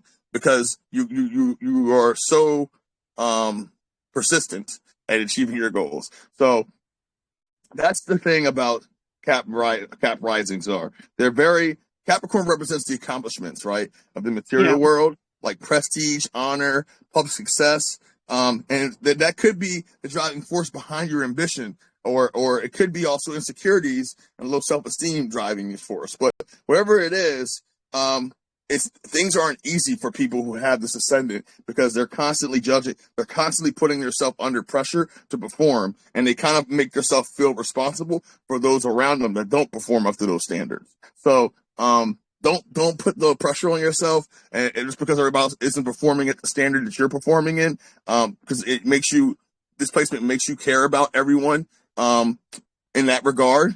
So and because of that, sometimes you have to insulate yourself from close contact with others because of that. So I think it benefits you from seeking to share your gift with the world, because when you're at your best, your goal is to kind of strive to help others' welfare and your own, and as a redemption from you coming from this place of love, which is kind of shown in visible acts of kindness to people, like being able to give your time to people, or being able to be there for people in time of need. Like, that's kind of how I think you'll be of service, and you're very much prone to that when you are aligned with everything. You have let's see here. Oh, you are a lighthouse too. You have a Venus in Cap at 29 degrees, so you are very sound financially. I almost want to say you because the Venus in Cap, they tend to get what they want, and at 29 degrees, like, people love your energy. That's why I said you're a physical healer. Like, you being around people is such an inspiration that, like, you just start conversations with strangers, and every person you meet is a deep conversation, ain't it? Like, you talk to somebody off the street and you get into a deep conversation with them, because they know, they can intuitively feel your energy, and it's just amazing. It's amazing energy to be around. It's like really hard to not notice you in public. Okay. It's almost like that. And since you have it in Capricorn, you're really conservative. You love nature. You have this instinct to do as you feel, and you kind of refrain from passionate outbursts. You kind of keep things in. You're really well put together, and that's why I think a lot of people like it. Like, you don't necessarily get riled up too much, but you do when you do get riled up. It's like it's passionate. It's something for a reason. You're a reliable friend and companion, and you're always in it for the long haul. There's never superficial relationships for you. That's the one thing. And you're really reserved. It's in your first house, so you are undoubtedly an attractive, likable person who's interested in the arts. You're empowering yourself. You know who you are. That's the one thing I think. You're very empowered, and people love that because you always think you're your best foot forward when you do things, and you kind of are coming out this place of when you know who you are and you're able to kind of walk like that. It's an energy, it's a frequency that people can resonate to just by example how you do things. So like it's like you are like this lighthouse of energy, and people can kind of look at you and be like, "Who is this woman? She's amazing!" Like, you know what I mean? And that's kind of like how I see it. Like, you're very charming and likable with this. So, and things come to you easily, including financial things, money, energy. I almost want to say even a bit too easily because it's in your first house and it's in 29 degrees. It's like you always have doors open for you. Things are always happening for you behind the scenes, spiritually, energy wise. And just when you come in contact with people, you make them feel so empowered just by your energy that you help energize them. So even though you are empathic, sometimes I feel like placing yourself around the right people, you can help energize them just by your presence, which is interesting. Does that make sense? No, that's totally true. Okay. Yeah, Interesting. and you know what? It's taken a long time to get here, though. You know, I've done a lot of work on myself. Yeah. It's not something, you know, like I quit drinking 7 years ago, and Mm-hmm. and yeah, so there are those challenges that come up in this lifetime, as we all know, right? Oh my gosh, I know. And that's part of So, it too. I feel like I'm, you know, like I'm there for everyone, right? So, Mm-hmm. I do get attacked, and it's kind of crazy. Mm-hmm. It's kind of Mm-hmm. crazy on the spiritual realm when that happens. So, Mm-hmm. yeah, that's why I asked for the clearing, and I really appreciate everything you guys have done today. So, yeah, Yes. Yeah, just know would that like like to. the reason you do that is because you have like your 12th house is in Pisces also. So you're very and it's in Mars. I mean your Mars is in your 12th house also. So and so it's in Pisces, it makes you it's in Pisces, I'm sorry. So it's in the second house, but because it's in Pisces, it makes you very sensitive and retiring in nature, and you have a tendency to withdraw from people because you can be easily influenced by their energy. And because of that, it can change your mindset and your action on things, make you very moody or make you very introspective because you kind of see things with people. You require a lot of sleep, okay, to kind Yeah, of rejuvenate yourself with this yeah, placement. And that's true. because you put out so much physical energy when you do things, and some of the stuff we just don't perceive, but that's okay. That's who you are. I mean, and because you have this quiet exterior mask about you, but you're a really deep person that strives for nothing less than to transform yourself into and helping society around you into a better system and a better way of being. You're always self-sacrificing. Like you love to help people. And that's the amazing part. And when you come into grips with that and aligning yourself with your purpose, it's even more amazing. So keep doing what you're doing, okay? Yeah, no, thank you. Thank you for everything. Yeah. And Diane, you should be feeling lighter. I did remove some things there, so just make sure you drink plenty of water. Okay. Great. No, thank you. You're welcome. Yeah. Awesome. Okay, where we at next, Kathy? Next, we have Michelle, followed by Matt, and in conclusion, Glow.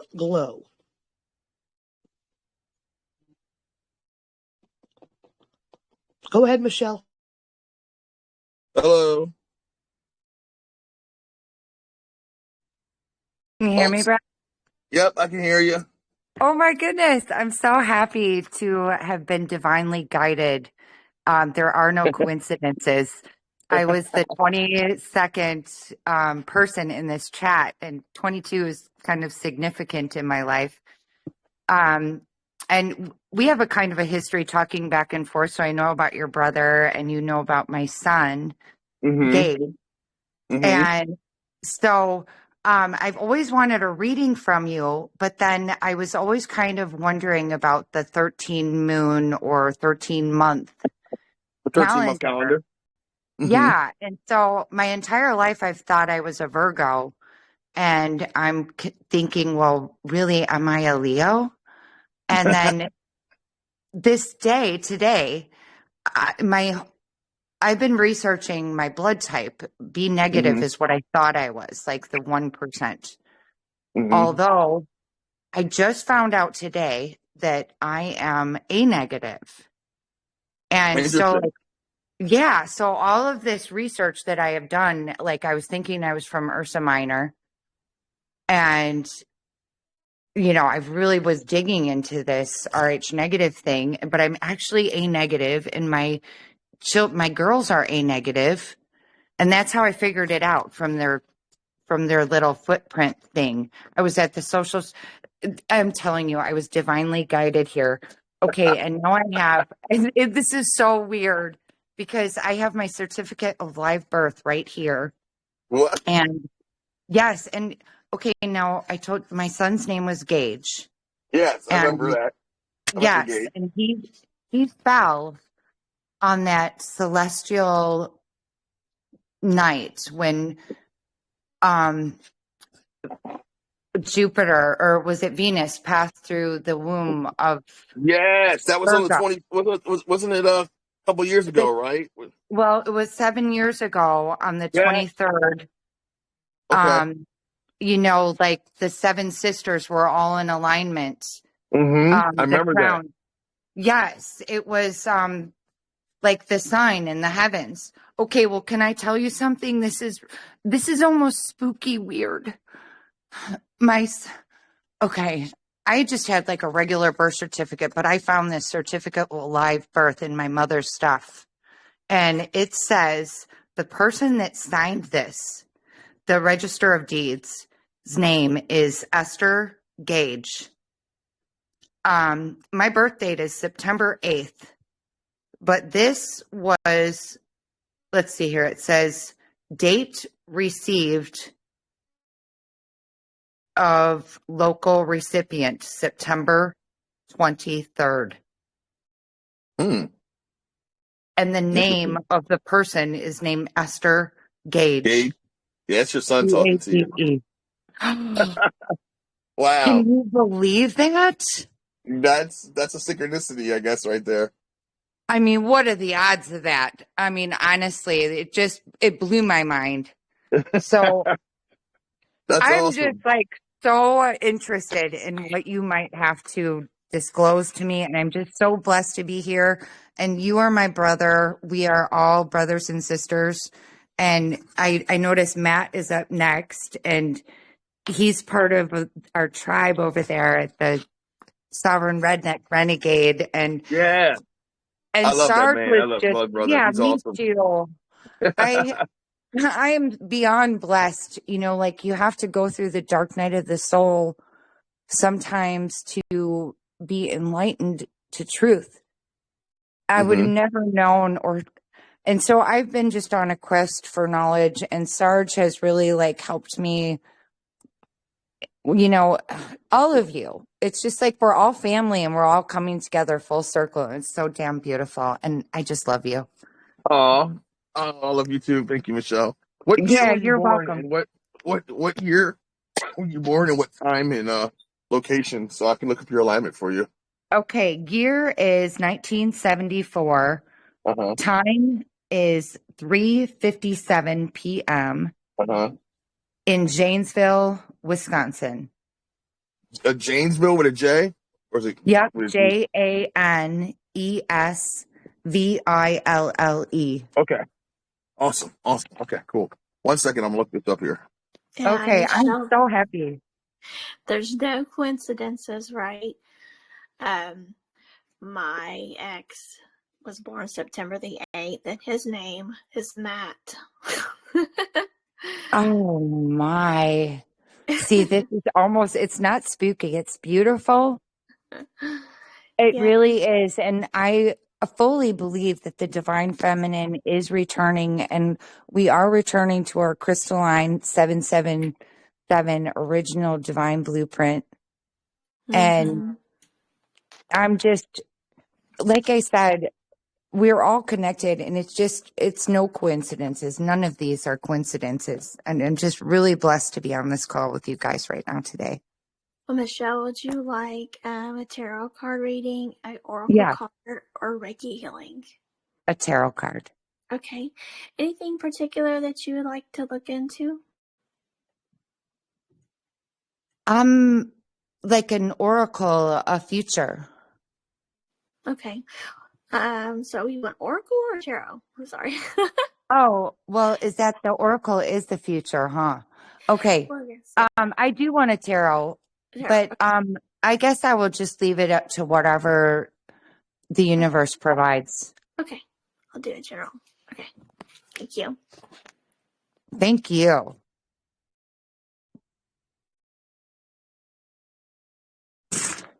Okay. Let's see here. Yeah, you have tremendous energy. I want to say you're very intuitive with a lot of things. You give me this empathic energy, like you're very much an empath.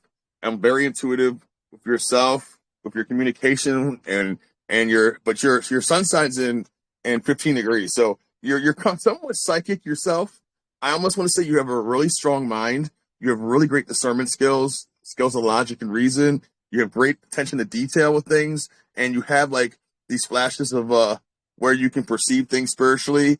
I also want to say you have really vivid dreams and daydreams and visions of things that come into your mind that kind of like maybe from this higher place. And because it's in your 8th house, like you have this vital force to transform and regenerate yourself and relate with others intimately on these experiences because it's in your 8th house. So you totally enjoy the intensity of reality, the human animal and nature, and to kind of have a sensitive perception with your experiences. And through your understanding of your inner self, you easily perceive the motives of those around you. And that's kind of how you are. Like, you're spot on. Your discernment is so spot on with things that because you kind of connect with your higher self, like you connect with these realms of consciousness on a deeper level. And because of that, you're able to kind of see the motives of people that are around you, whether it be good or bad.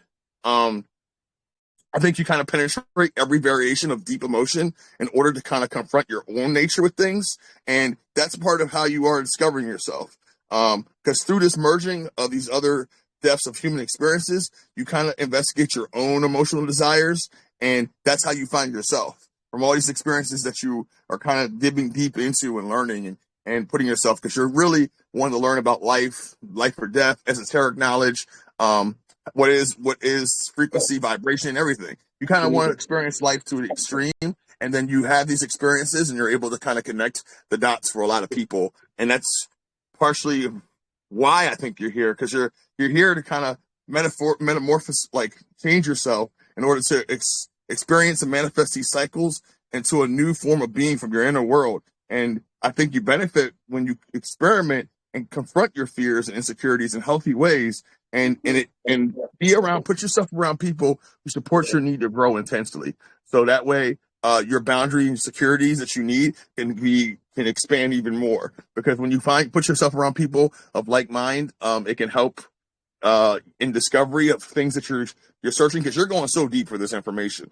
Like, you're going from within yourself, you're going beneath the surface of reality of what we're perceiving, and you're getting it in downloads from these synchronicities you're having, from like your son sending messages, from you seeing, perceiving things just in the way you do. So that's your kind of inspiration for others because the way you do things. Now, yes, Moon and Gemini at 7 degrees is very.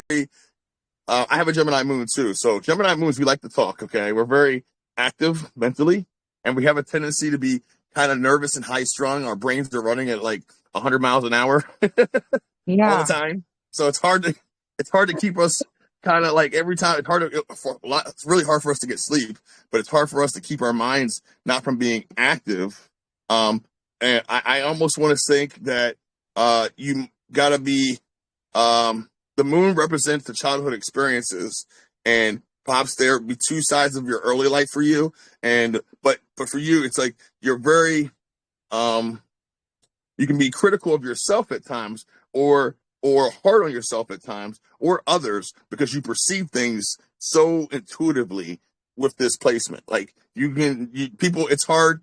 Your intuition is really spot on with things, and to trust that in yourself, because that's, I think, the universe talking to you. And since it's in your fifth house, it's all about you stepping into your power as a leader and expressing and interacting with as many people as you can, because your need to express your emotions in an expressive and dramatic way, a way that where you can feel connected with other people, a way that where people can feel connected with you, and that's a part of it. Like coming into your power right now, because you're very charming, very amusing to others. I think you're drawn to places that can kind of ease the mind. So any vacation spots or places that are naturally inclined, that are like beautiful, would probably be beneficial for you to visit to kind of have you recharge.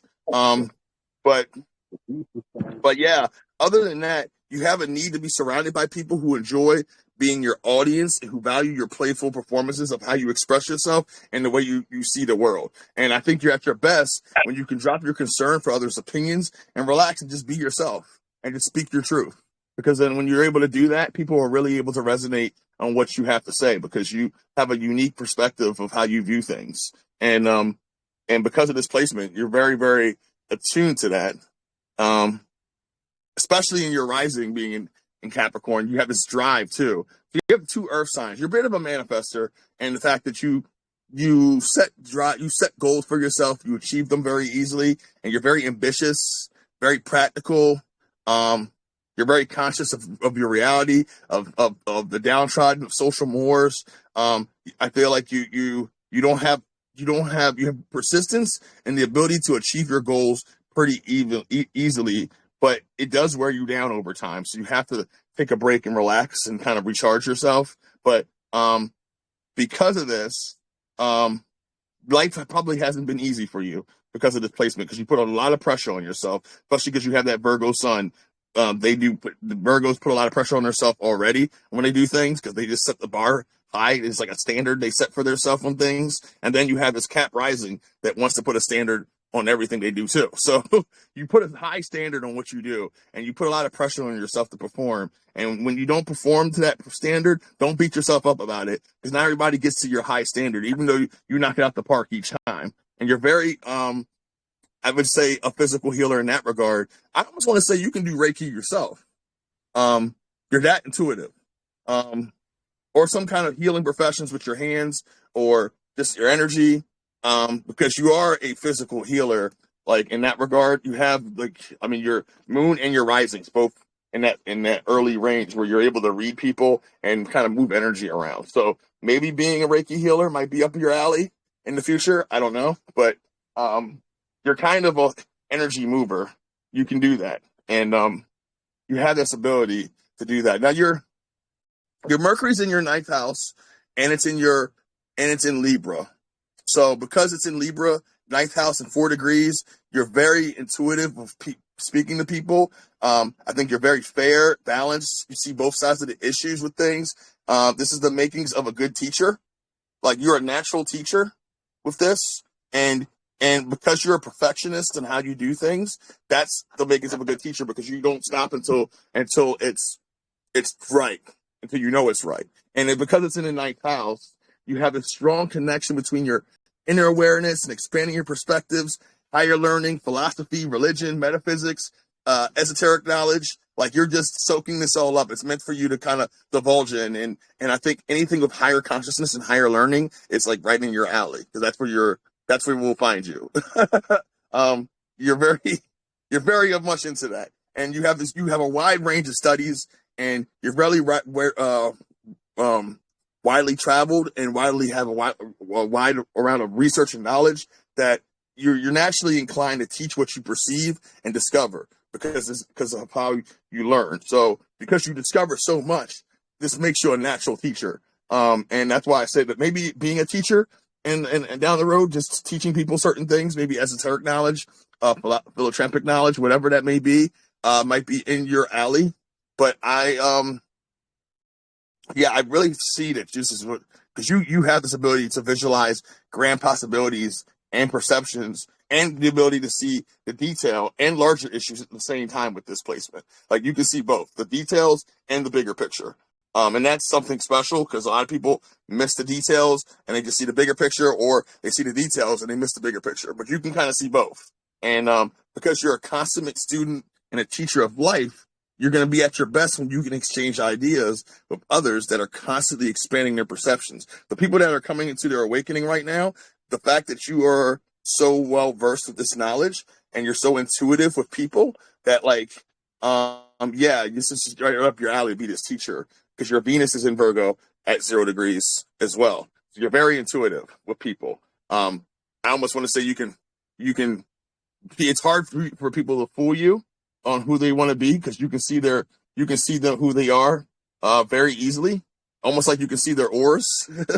I almost think you can, because it's 0 degrees. You are like spot on already, almost like spooky kind of. I'm writing everything down and trying to absorb at the same time, because I am a learner, and I'm preparing myself to be a teacher, because I want to make sure that I have all the knowledge like spot on before I'm ready to make a decision, relay it to others. And I've been doing so much research that I feel that I'm at that point, and I'm so emotional and perceptive to others. I can definitely spot and feel a bad energy like that. And I'm always right, and I always find out later down the road that thank God that you knew. You are an empath. You are super empathic, especially how you are with people and around people, because it's in your Venus, your love energy. Like you enjoy being of service to others, and I think you make a really good friend. And because of this placement in Virgo, like you perhaps might delay yourself for searching for the perfect person, because you have a tendency to look before you leap in matters of your heart. So you can wind up looking too long or missing the boat altogether, because you kind of want to find the perfect thing for you, because you don't want to be disappointed in that area. Because Virgos, they're very precise with things. They're like, look, they know exactly, like, I don't want to be disappointed, so I want to find the perfect one. And they kind of wait out, or they kind of do, and then they get disheartened. So they kind of protect themselves. And because you're very intuitive, it's like you can see things happening with your interactions with people before they happen, and a lot of the times, and sometimes it scares you because you're really right.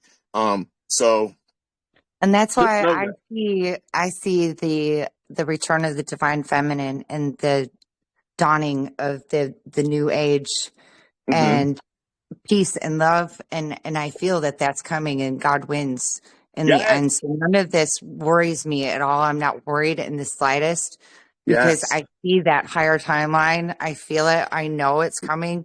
This is all smoke and mirrors.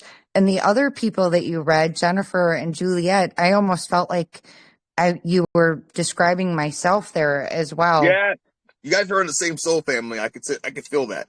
Jennifer and really Juliet. Weird. Yeah, you guys are in the same soul group. You guys probably have been into the same places, and you have the same. I definitely feel that. That's what I felt like, a soul sister.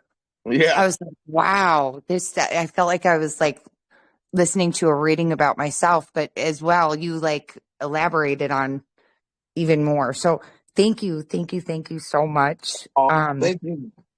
I appreciate your time, and I consider you a dear friend. Same here, Mitchell. Same here. Same here. Okay. Thank you so much.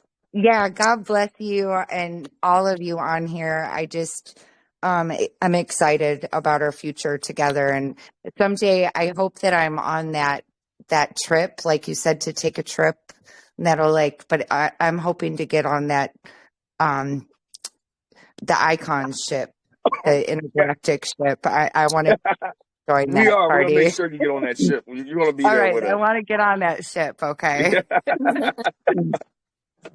All right. You guys have a wonderful evening. Blessings to you all. Sure. Thank you. Thank you. Some cards for you too. Take Oh, Yeah. pull some cards awesome. for you. So I just pulled a couple of cards for you because you just wanted something kind of general. So I pulled for you the Magician. So the Magician means that you have a direct connection with the divine and you're being called to use your spiritual gifts and talents to create a positive impact on the world, and trust in your ability to tap into universal wisdom and bring your unique vision to life.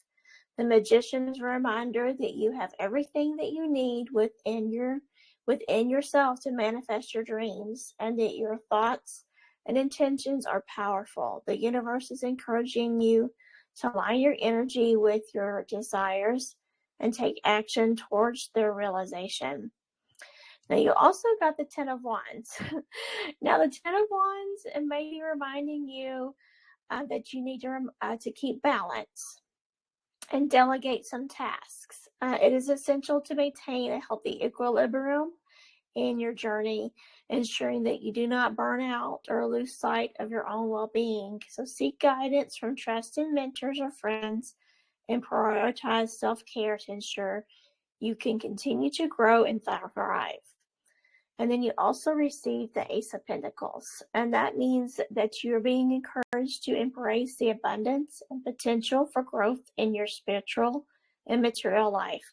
And this card signals that the universe is supporting your endeavors and inviting you to nurture your spiritual practice as well as your material well-being. By maintaining a balanced focus on both aspects, you can create a fulfilling and prosperous life. So I hope that resonates with you too. Absolutely. Thank you so much. You're I welcome. really, really appreciate it. Much gratitude. Thank you. Okay, that's awesome. Kathy, we're on time. I think what was it, 9:05, 5 minutes up to 9. I don't know how many people Yeah, you have left. two, What time? two Two more Matt. people. Okay, Yep. that's cool. Matt is Okay, next, and then Glow. okay. Matt, what's going on, brother?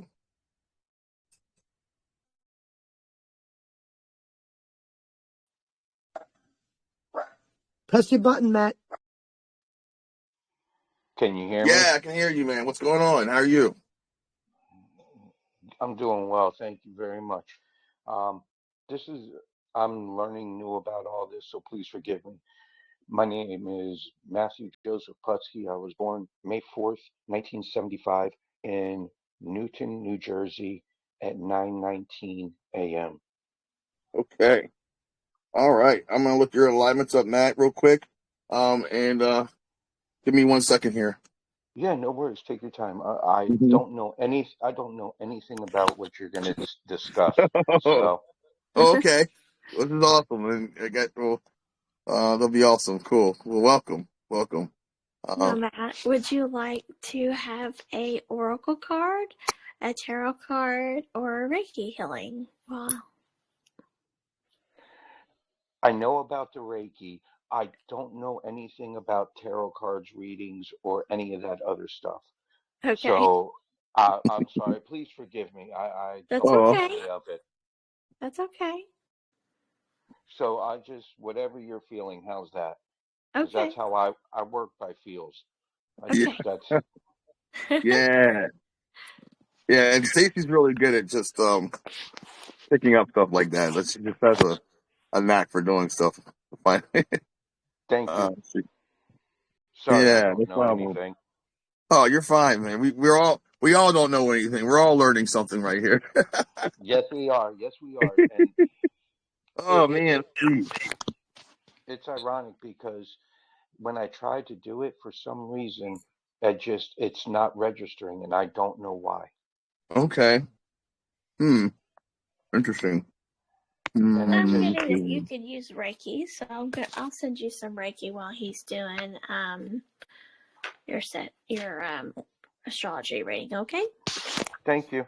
You're welcome. Yeah. So, Matt, you have a Taurus placement, 14 degrees in your 11th house. So, like I said, you're very grounded. You're very you Taurus revel in the pleasures of life. They crave security and comfort, relaxation, warmth, home environment. They kind of value the sense of enjoyment in material things in life, and they're likely to work hard to make their home an attractive one. They have the makings of being a healer. That's the one thing about Taurus. They're so grounded that they can help heal others just by their perspectives and things. And I believe that you do, because you have it in 14 degrees, which makes you very much in tune psychically and very mentally strong. Like you see visions and things. You probably have vivid dreams. You probably get large amounts of information and downloads. And because it's in your 11th house, that represents a concentration about your vitality force belonging to like a particular group consciousness.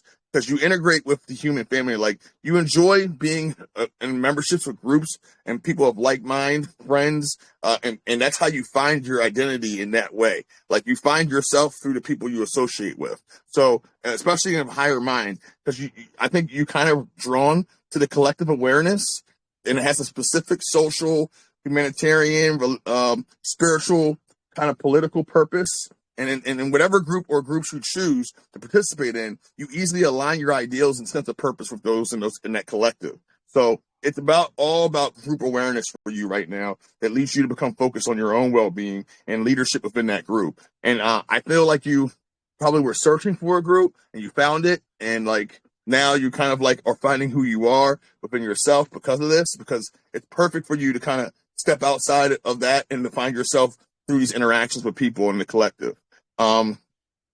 Being that, I feel like because you have this ability to kind of be this leader within a group, like you're a natural leader with this energy. And when you're in a former group leader or an influential friend among a group of friends, your awareness of connectivity with these interactions and these circle of friends and sharing a common goal becomes an objective for you. And that's how you really deepen your horizons of who you are. So you're very intuitive, and you know exactly what the collective needs, wants, and desires, which gives you a sense of having a mission and a purpose in life, because you're seeing it within other people. And because these experiences of other people are collecting the collective, it kind of gives you that inspiration as well. Because you love, I think it's really important for you to surround yourself with like-minded people to give you that sense of security and meaning and purpose in life. Because if you're around people that are of lower consciousness, it does affect you heavily, because you do have a Pisces moon.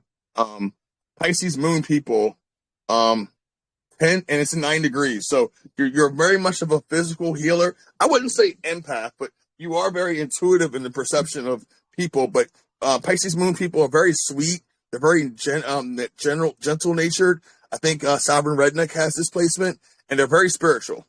They're very much visionaries. They're very poetic, and they have strong spiritual values. And you're very compassionate. And the thing about it is you can be very empathetic with other people, which helps go along with the 11th house connection in your sign, because you kind of connect to other people empathetically, and that's okay, because it's a part of who you are. Because you can kind of see, you don't like, you have great sympathy for the downtrodden and disadvantaged. Like you don't like seeing injustice. You don't like seeing people suffering. And you're trying to find a purpose of being able to identify that, being that's in this placement for you, because it's in your 9th house. So you're researching as much as you can to kind of help people in that regard. And because you're so much of a spiritual sponge, you can't be around a lot of people because it reflects on you. So if you're around people who are chaotic and not of like mind, then you become like that. So that's a part of your journey. That's why you like to be around people of higher mind and consciousness and higher vibration, because it enforces of who you already are, and then it makes you stronger by being around people like that. And it's in your 9th house. So like the 9th house is all about higher ideals, visionary, being in philosophy, connecting to these higher realms of existence, learning about frequency, these superconscious realms, subconscious realms, constantly studying your own experiences to redefine your own philosophy about life. I think you may have a philosophical attitude about life now and people that is not easily understand, because you see it differently. And that's great, because you're getting into this part of yourself where you're learning these experiences, and then you're learning how to help people by doing this research, by checking out these ideals, I would say, spiritual ideals. They tend to be very dreamy with this placement in the ninth house. But you may reflect truths about reality when you're in tune to your higher awareness of consciousness. So when you're in tune to yourself, it's when you're at your best, because you're able to kind of reflect what you see, and it resonates to everyone because you're speaking your truth, and your truth comes straight from a high place. So keep doing that. Keep putting yourself around people of a higher state of being. It energizes you, and you discover more about yourself doing this. And because of you in this state of mind, you are a natural teacher of life, school, thought, philanthropic ideas, I would say. And in this way, you can share your refined, imaginative, and creative insights and show others how refined they are and their visions along with you. Like, you're meant to be in this position to share your experiences and help uplift and teach people where to go. You're like that light in the end of the tunnel there for them. And because you have another water placement, that's why I say you are a people person. You're very intuitive and psychic in this regard to people, because not only are you a spiritual sponge in your moon sign, but your rising sign is very much connected spiritually, because you have this ascendant in Cancer at 8 degrees. So you're very conscious. I think the home is very important to you because that helps re-energize you a lot.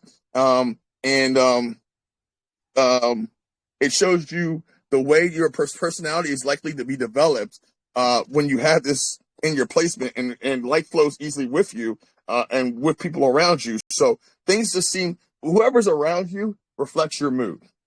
Okay, so it's very important for you to be aware of who you spend your time around, because if you're around people of like mind, higher consciousness, frequent vibration, then you are like on point. You're like that. But since you're so sensitive to energies, if you're around people who are chaotic or even not of lighter mind, it drags your consciousness down. So you're constantly having to adjust, placing yourself around certain individuals, because your mood drastically gets affected by who you're around, because you do transmit energies of the people you're around very efficiently. People with this placement tend to have a karmic connection with things in the past, but you're really good at working with the public. And I think that might be something in your karmic connection of why you're here, because you're really good at working in groups and with the public. I think you have like this protecting kind of spiritual, energetic sign about you. That's good. Cancer people in their rising tend to collect the residue of past experiences, and they hold on to it. So you got to learn to kind of let go of those energies or clear your energy, because you transmute so much energy from people that you kind of hold on to their energy. And that's where I think you're here to do, is because you're such a great transmuter that you can release it and let that energy go. So you kind of are good with that. Your Mercury in Gemini at 1 degrees makes you super intuitive. Major impact. I would say that almost to a point. It's in your 12th house too. So you're really alert. You're really expressive mentally. You're really versatile. You have many skill sets.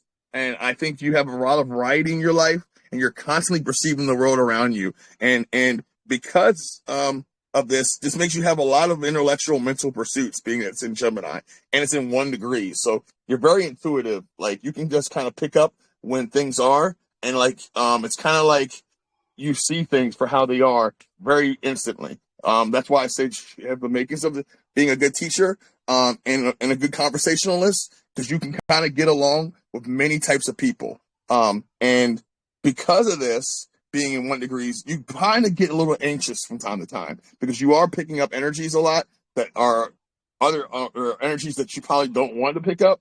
So maybe protecting yourself with crystals would help. But it's in your 12th house. So like the Mercury in the 12th house is like mental connections between your inner awareness and these deep nebulous realms of magical inner worlds that you're seeing. So you're seeing everything. You're a visionary. You kind of see everything for what it is. And because you're seeing these things, you kind of have to go inside to get a lot of these answers that you're seeking too. And this will make you kind of hold stuff in and not want to share stuff a lot.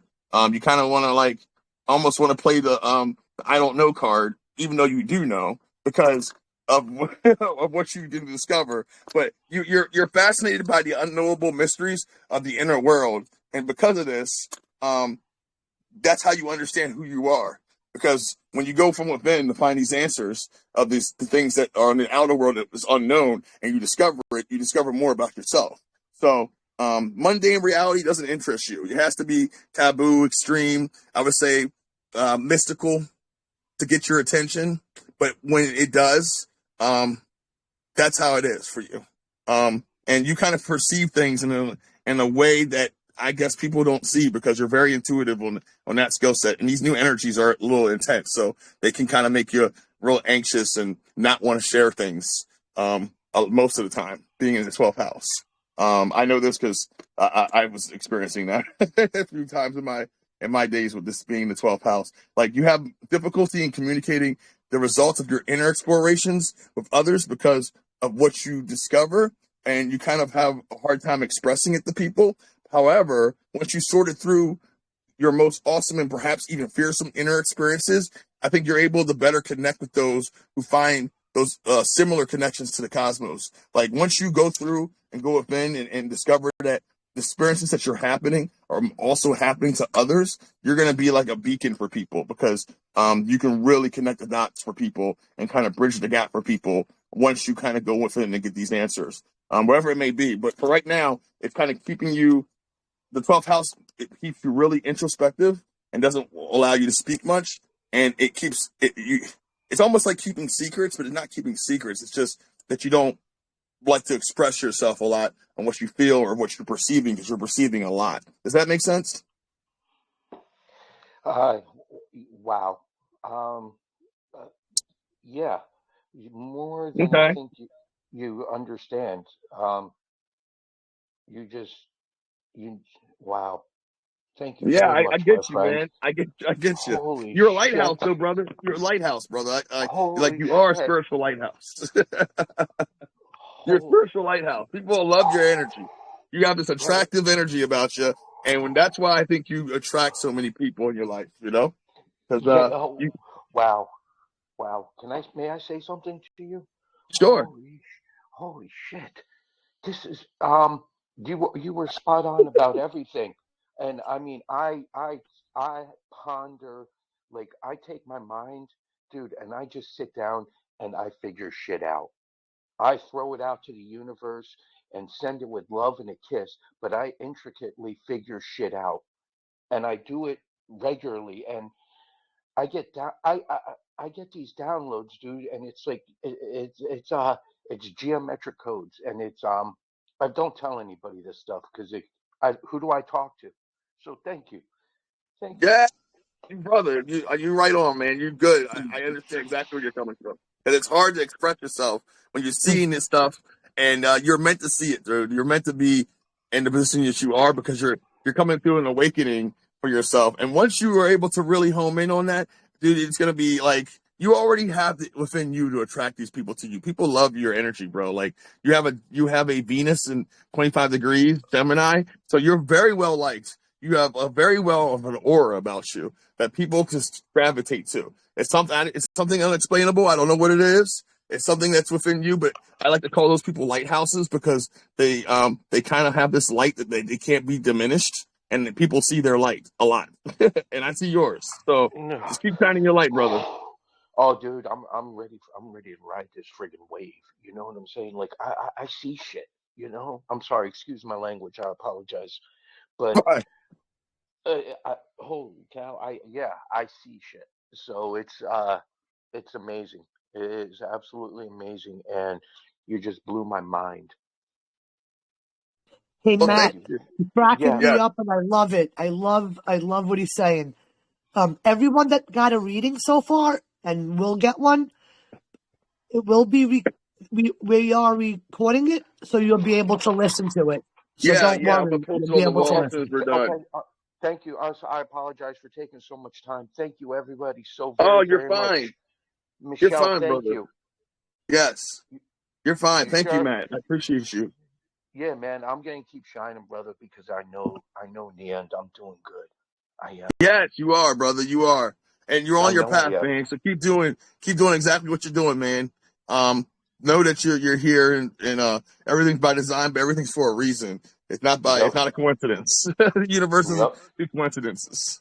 Nope. Nope. And I hope you all have a beautiful and lovely weekend. May you all Oh, shine your thank you. light how you go. You know, spread a little bit of love and a lot of happiness. Thank you very much.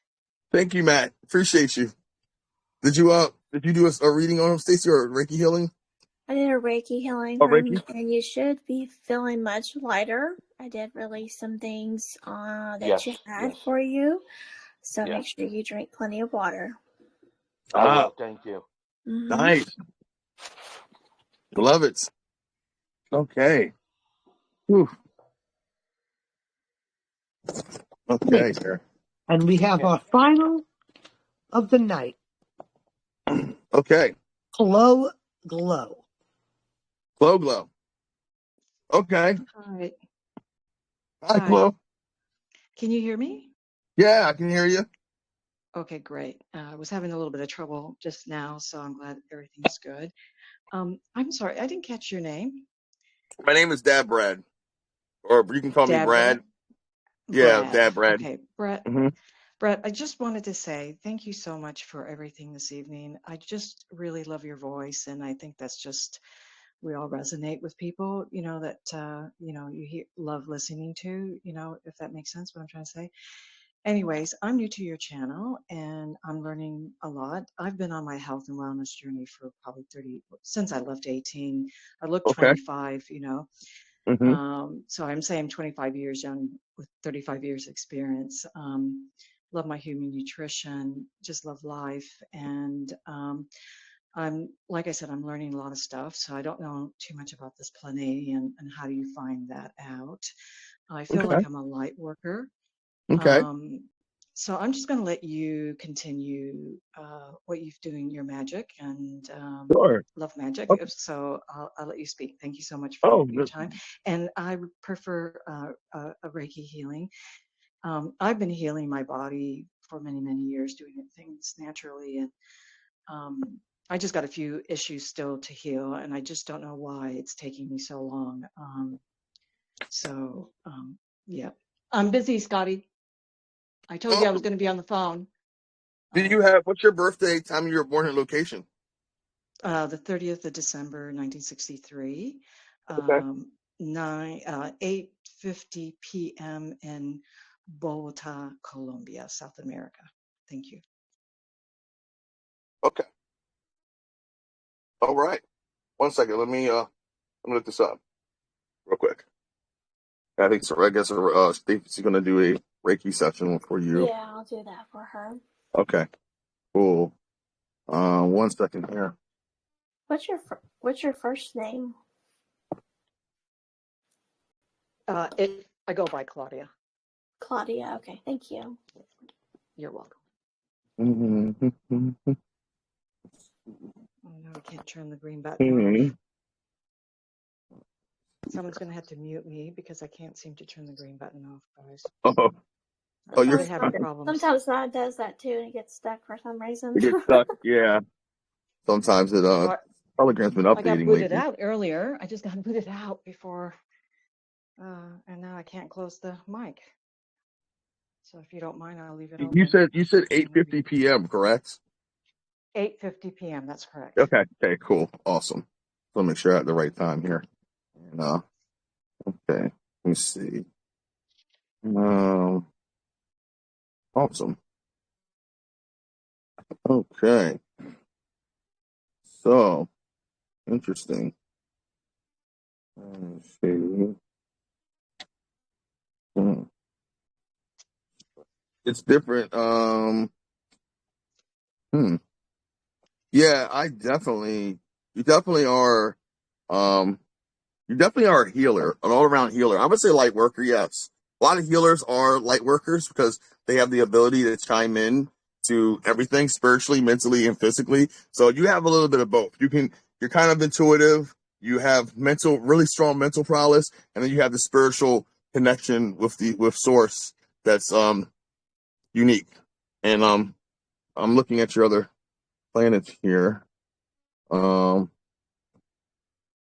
Let's see.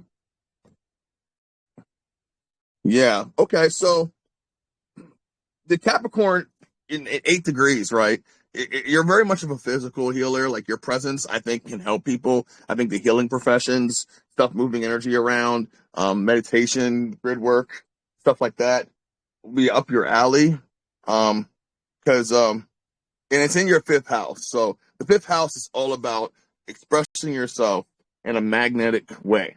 Like you're really radiant, you're dynamic, you're coming out into your own power, and you're very much like a natural leader in that regard. Once you kind of find yourself on that, you're very charismatic and you're very conscious of yourself, and you kind of love to display who you are to other people. And that's the fifth house. It's the heavy Leo lion energy. You're very creative. I think you attract others by entertaining them with how you express yourself.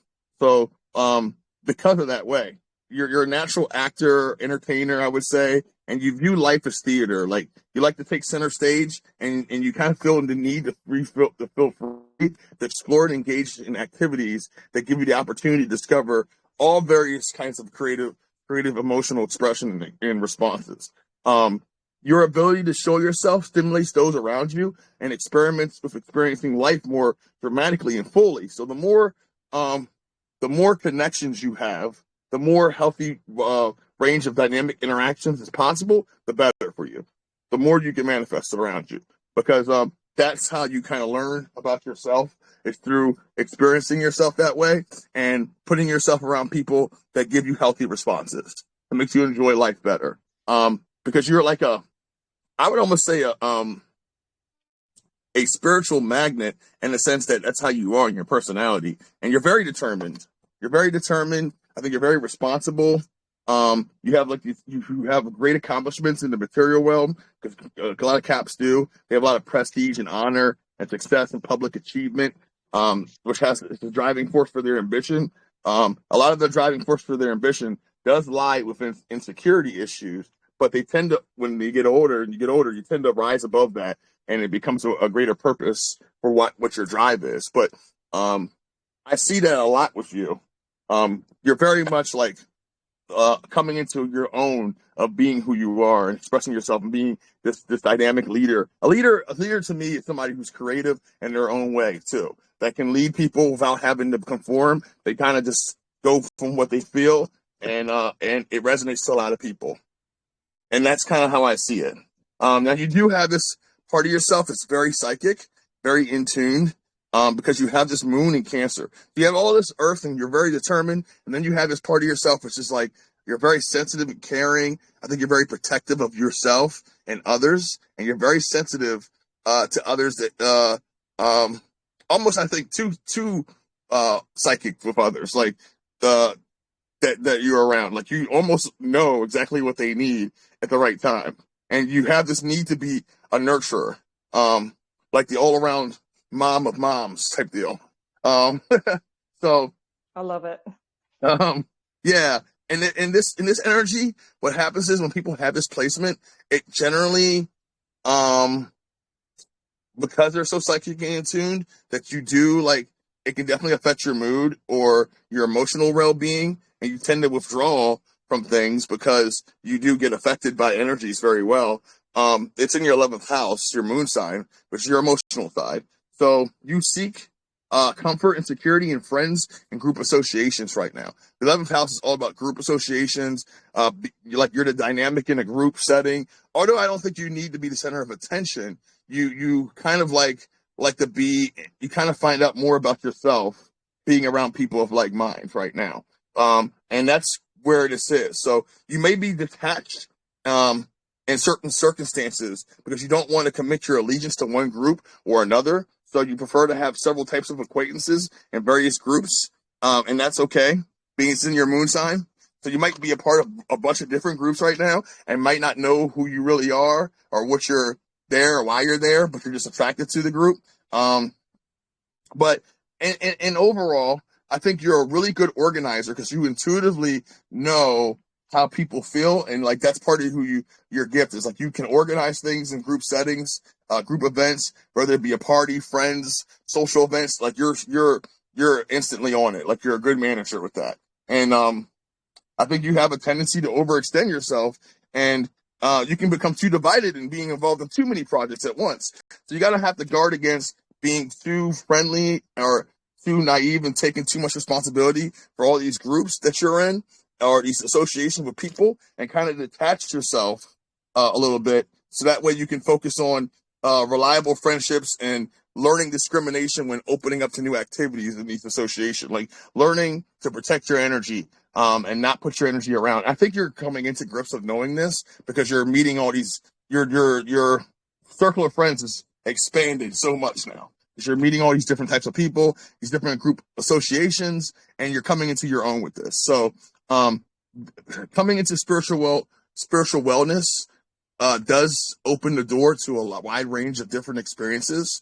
And if you're new to this, it's going to be very up your alley, but it also, you have to use discernment as well, because you kind of collect the energy from people from being around them too long. So it can definitely affect your mood if you're around a person who's angry and crabby all day, and then you become crabby and angry. So you got to kind of, you kind of have to detach yourself a little bit and then go into your place to where you can kind of heal in that regard, and then you reset, and then you'll be fine. But if you put yourself around them too long, it becomes a part of you. And then you have this, I keep hearing leader again, because you have this rising in Leo at 20 degrees. So you're very much a spiritual person, definitely a light worker, because you have a little bit of both. You have physical healing attribute in your sun sign. You have a mental and psychic abilities in your moon sign. And then this Leo and 20 degrees, it's like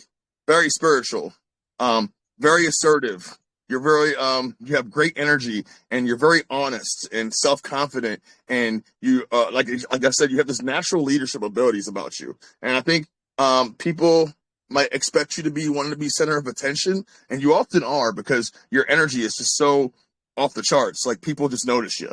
I think you're like, you're determined, and you usually get your way when you really want to. That's their energy that you have. Like, you're so determined because you have like this determined nature about you. And then the Leo rising makes the thing happen. It's like passionately makes that energy manifest. And this is, like I said, you have great integrity in the pose to be a natural leader with this energy. So just be aware that this is where you're becoming. I think you're going to become a leader wherever you do. You already have this in your chart. And going into your, let's see here, what's your Venus telling me? Your Venus in Aquarius, you're very idealistic, okay, because of Venus being the love planet.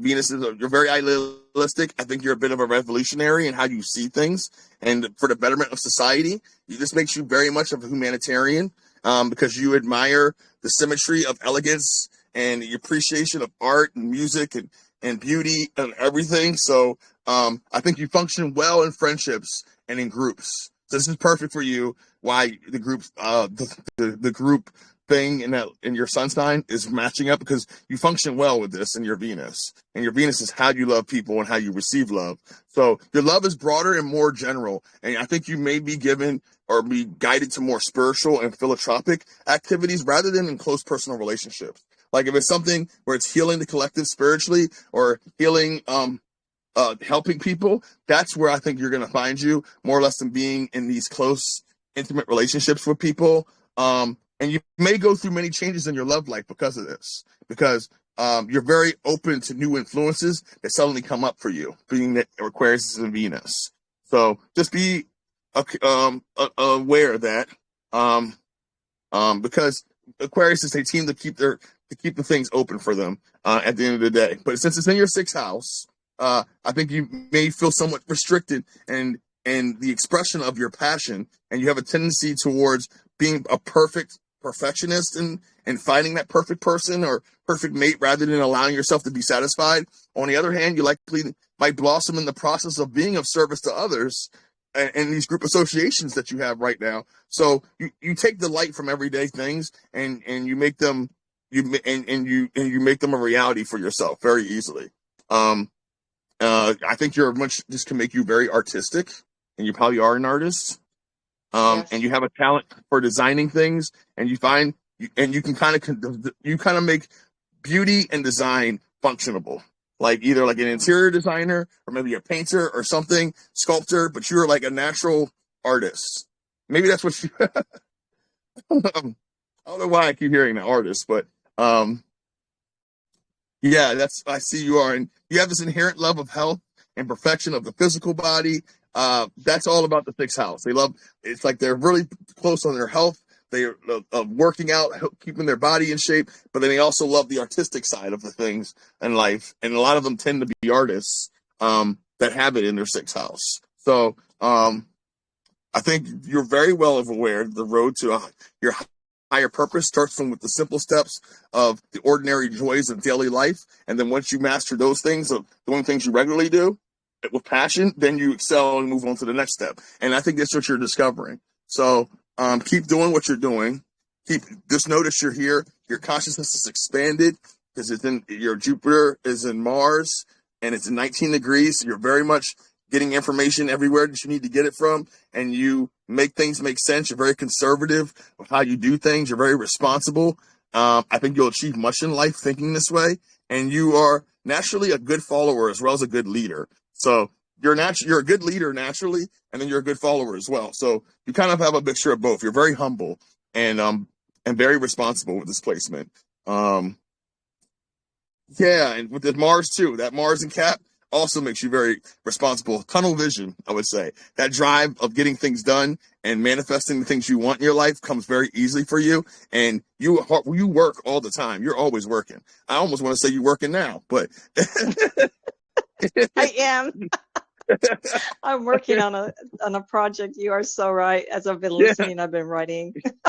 It's so hilarious. Mm-hmm. And then your 10th house. I don't stop working. Yeah, you don't stop working. You're very persistent. 10th house is all about being conservative. And then, yeah, you're always working. You're very persistent. You're very responsible, and you're going to achieve much in life being this way. And you're a natural leader. So I think you seldom speak without a purpose, and you have a reputation of being the strong, silent type of person. Like you show people by example. And that's where it's different. Like you don't have to speak about it. You show up on the field and you just do it and knock it out the park each time. And it's like I said, in that 5th house again, you put your best foot forward in everything you do. You're like, I keep hearing you just are a leader. You have this animal magnetism to you, like Snow White. Animals just seem to come out the woodwork and like to be around your energy. And you just kind of have, people don't immediately recognize your energy or your personal charm, but you have like, this charm and it's strong opinions about things. You're not scared about voicing them. That's all leadership abilities. You're becoming this natural spiritual leader. I definitely believe you're a light worker. And when you start developing and finding yourself more, you're going to step out your shell even more and more confidently. And you have this persistence to get things done. So that's all the makings of a leader to me. You're definitely here on your purpose to do that. I love it. My God, I'm so blown away. I know that intuitively, and I am going through a lot right now, which you described, which is Mm-hmm. amazing. Yeah. So, and I'm just learning so much right now, about this plane, all this kind of stuff, which is, I know a little bit about it, but it's quite new. So, and yeah, I just love life. I connect with people all the time, and I'm able to speak to them, and just seeing how they blossom over the years, the people that I have been speaking to, and it's such a great feeling, and lately I just connect eye to eye, and we don't even know each other, and we just start hugging and talking about things like we've known each other forever. It's a really marvelous time to be alive. It really is. So, no, I just wanted to thank you. Oh, I forgot your name again. My Aw. apologies. Thank you, Daryl? Claudia. Daryl, right? Anyways, I just really wanted to thank you for everything. And yeah, thank you so much. It's Brad. Brad. Okay. Gotcha. Like my cousin. He's got Brad. Yeah. So, wow. Amazing what you've just said. Thank you so much. Oh, you're welcome. Thank you. And yeah, guys, I also remind you, if you guys want a private session with me, I do offer those where we go through all your natal chart and your birthday reading and your galactic chart, and it kind of identifies the galactic chart similar to the natal chart, where it kind of identifies our soul groups, where our last incarnations are from, and kind of identifies where we why we are the way we are, because a lot of us have interlapping soul groups, okay? Because we're not just one star seed, one soul. Like, our soul has a multitude of varied experiences all happening at the same time, and we generally pick up all these experiences before we incarnate here, and then they kind of combine it all into one. So we might have multiple lifetimes, and we connect to so many different groups of people down here that's why we have a variety of different groups of people that we kind of get along with, and that's part of our soul group. So I do have those readings. If you want a private reading, just DM me, and I can give you more information about that. Also, Stacy does Reiki healing and tarot readings privately too, for less than the price of a haircut. So if you ever need like an attachment removed or a healing from a distance, she is a licensed Reiki practitioner, master, I would say. And please hit her up. She definitely does good work and has done great work in the past for Kathy and I and people in Kathy's group. So thank you for that. I thank you guys, all you guys, for being here tonight. This is amazing. I'm going to post the video and the audio on the wall for everybody. So if you had a reading on here, you can save it and share it around. And we'll do this again next Friday for sure. I don't know if we're going to open up icons tonight. Are we going to do that, Kathy? Is that going to be? We are? Yes. Okay. You talked to Sarge already? Yes. Okay.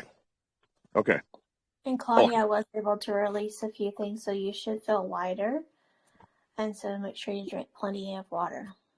Yes, and if you Thank you guys so have much. Reiki sessions from her, drink plenty of water, guys. If you guys took the Reiki option, for the energy to kind of flow, because that's how it works. The water kind of can be a little dense if we don't drink enough. So drink enough water. Drink like a glass of water when you're done this whole session. That way, the energy can do its magic, and the healing can start. So let me Awesome. let me go ahead. I'm going to end this recording so I can get this thing posted. And next week we'll do the same thing again. I think next week we'll do, if people have already gotten readings here, we'll do aspects for the people that, if we get it started a little, I'll do aspects for people too. If I already done reading on you, maybe I'll do some of your planetary aspects, that kind of verify some things. And then maybe I'll get Teresa up here, because Teresa does Vedic astrology, and she's really good at seeing past, present, and future. Maybe we'll get her in here. She isn't working, because she's always working. Teresa, I know you're in here, so if she isn't always working, maybe we can get her in here. So You could speak. Yeah, I just got off literally, and I'm in the grocery store now. oh, okay. Well, I was thinking maybe we can get you in here and do some Vedic astrology too, and help people in that regard. But okay. This is awesome, guys. Let me stop this recording here. I'm gonna post it on the wall. If you guys haven't